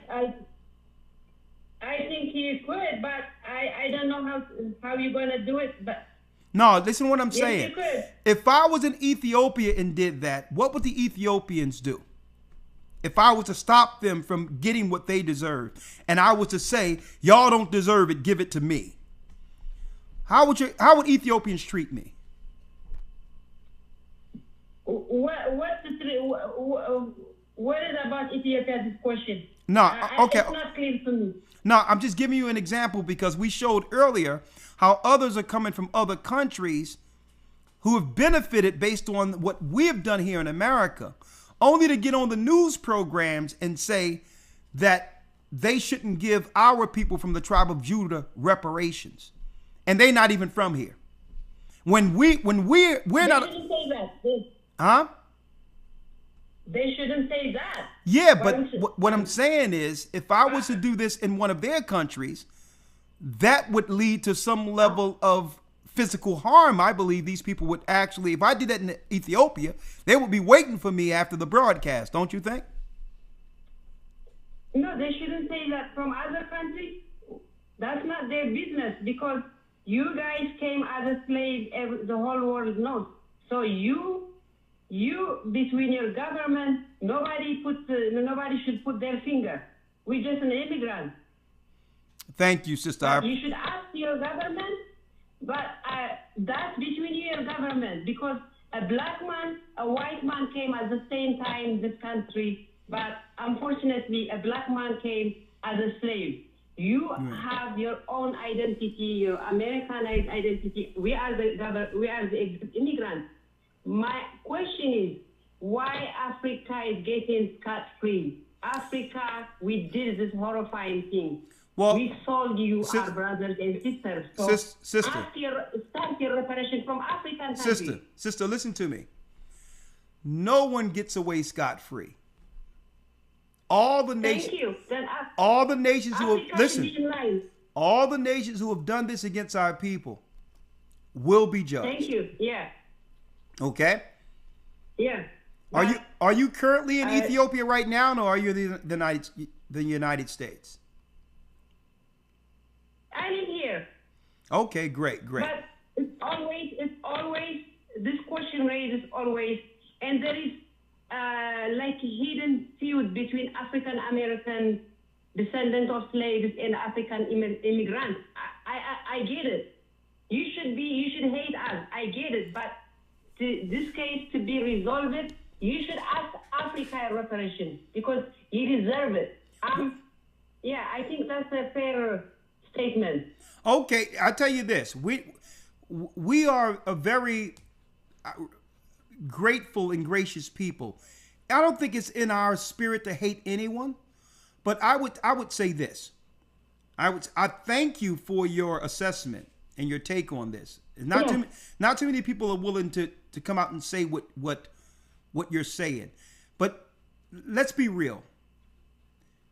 Shouldn't the other African countries, shouldn't they be grateful for what the children of Israel, the black man and the black woman did here in America, which have given shouldn't they be grateful for what we did to allow justice to extend not just from America, but throughout all the world, that would give you all an opportunity? And I don't hear enough people from enough Africans from these other countries stating that you know what, we should be grateful, because you know what, my brother? Yeah. You know what, my brother? Every immigrant should appreciate you. If your struggle hadn't been there, even myself, I don't know what I would be. America was a white country. It's still a white country. But you fought for us to enjoy this country, because I flee from my country. But I'm still going to school. Thank you for what America has given me. But that gift came from you, from your struggle. So I feel guilty that African, we sold you. We should pay reparation to you, the African American descendants of slaves. I think so. You cannot just ask from your government. Africa should be included in your reparation. I don't know. I never heard anybody raise this question. But as an African, I feel guilty when I took African American study. I did my own research. We cause you all this suffering as Africans, our ancestors. So we should, our country, our continent should pay you reparations. That's my question. When are you going to raise this question?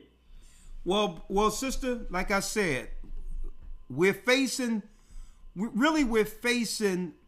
the aggression of the Edomites first. And I'm going to tell you why.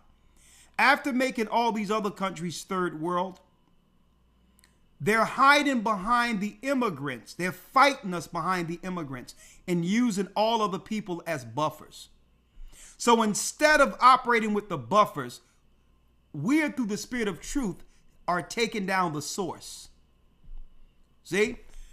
Esau has his hand in all of the world, including Africa, and are using immigrants as a buffer to hide behind while fighting us.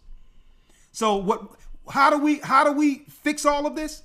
We expose the lies of Esau and all the other dominoes he's upholding in these nations he uses as buffers.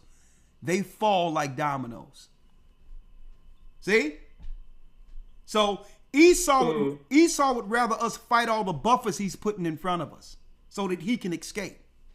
No, we going straight to the source and exposing his lies. And any buffer he used falls with him. And that's including those in Africa. All right? But thank you. I don't know everything about that, everything you were saying, because I didn't really hold up, sister. I gotta straighten out something I'm seeing here on our chat, because Nita, you're halfway correct, but Ghana's right of no, sister, I'm talking to someone else. As a matter of fact, thank you. I'm gonna place you back on hold, but your sentiments have been addressed, and I thank you for your spirit in considering the tribe of Judah. Thank you, sister. All right. Okay, all right. Thank you. I have to go. I'm sorry, but call back this Friday or next Wednesday. I want to answer something. Ghana is welcoming Judah with dual citizenship. Sister, I have to correct that. That whole right of return is a scam. I've read it. Okay. Ghana should have, just like Israel, have Jewish people anywhere with automatic dual citizenship without red tape. Ghana isn't offering that. Okay. I know for sure. I've read the whole thing. And it's a sham when they talk about the right of return. They're seeking out black Americans from the tribe of Judah who are financially affluent. That's what they're doing. And you have to show bank accounts, tax records, and all these other things. Jewish people don't have to do that to have dual citizenship. A Jewish person anywhere automatically have dual citizenship with Israel without showing a dime. So no. A matter of fact, I'm going to roll that out and actually go to that right of return scam. It's an Israelite scam in Ghana. They're talking about dual citizenship they're offering. No, they're not. Dual citizenship would be this. If they were inviting us there and say, you get citizenship, and based on us selling you, here's Thank you for using Blog Talk Radio. Goodbye. Right? On top of us selling you. On top of us selling you. On top of us selling you. Okay? You get these many acres of land in reparations for what our government did in selling you over to America. That would be proper dual citizenship.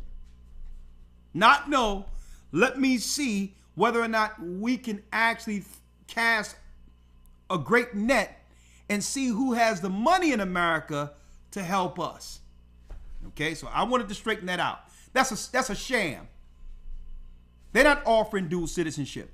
Dual citizenship would be without us offering anything up, our status, our finances, or anything, and say, if you can prove that you come from these shores, this is what you get come as a citizen walking into Ghana. That's true dual citizenship. Okay? It's a sham. With that, may the Most High be with you. Stay prayed up, sin not, and keep in mind the Most High is calling back Israel. I'll see y'all Friday on Patreon. And of course, we're setting up some debates. We're going to do our debates over there. A lot of our debates, because we don't want to be dealing with the censorship and all these others. If somebody come against us sideways, we would like to answer them without having to jump through hurdles when it comes to the guidelines here on this particular platform. Even though I appreciate YouTube, the guidelines don't allow us to be, to handle things like they need to be handled sometimes. So we're going to use Patreon for that with debates unfiltered. So if you're not a Patreon member, you want to be a part of this, because this is where we're going to have those tough discussions. Patreon.com/AGathering144. Again, we're going to go into Islam this weekend, exposing the racism within the Islam's doctrine, within the Islamic doctrine, the racism within the theology of Islam this coming Sunday. Yeah. With that, may the Most High be with you. Stay prayed up, sin not. We will soon see Israel. Have a great evening. The Arabs and Africans told us, together our wives and children then sold us. In the belly of these great ships we traveled in fear. By the rivers of Babylon we found our brothers here. Gather us in Colombia, Reuben from Australia, Issachar, the Mexicans, AHAYAH's gathering Israel, the Negroes, Benjamin, the West Indians, Levi, the Haitians, AHAYAH's gathering Israel.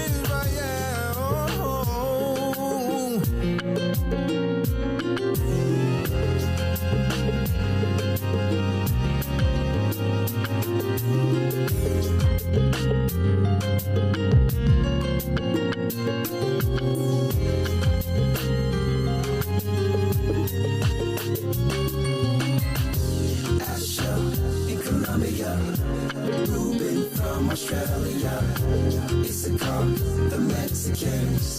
That's who we be.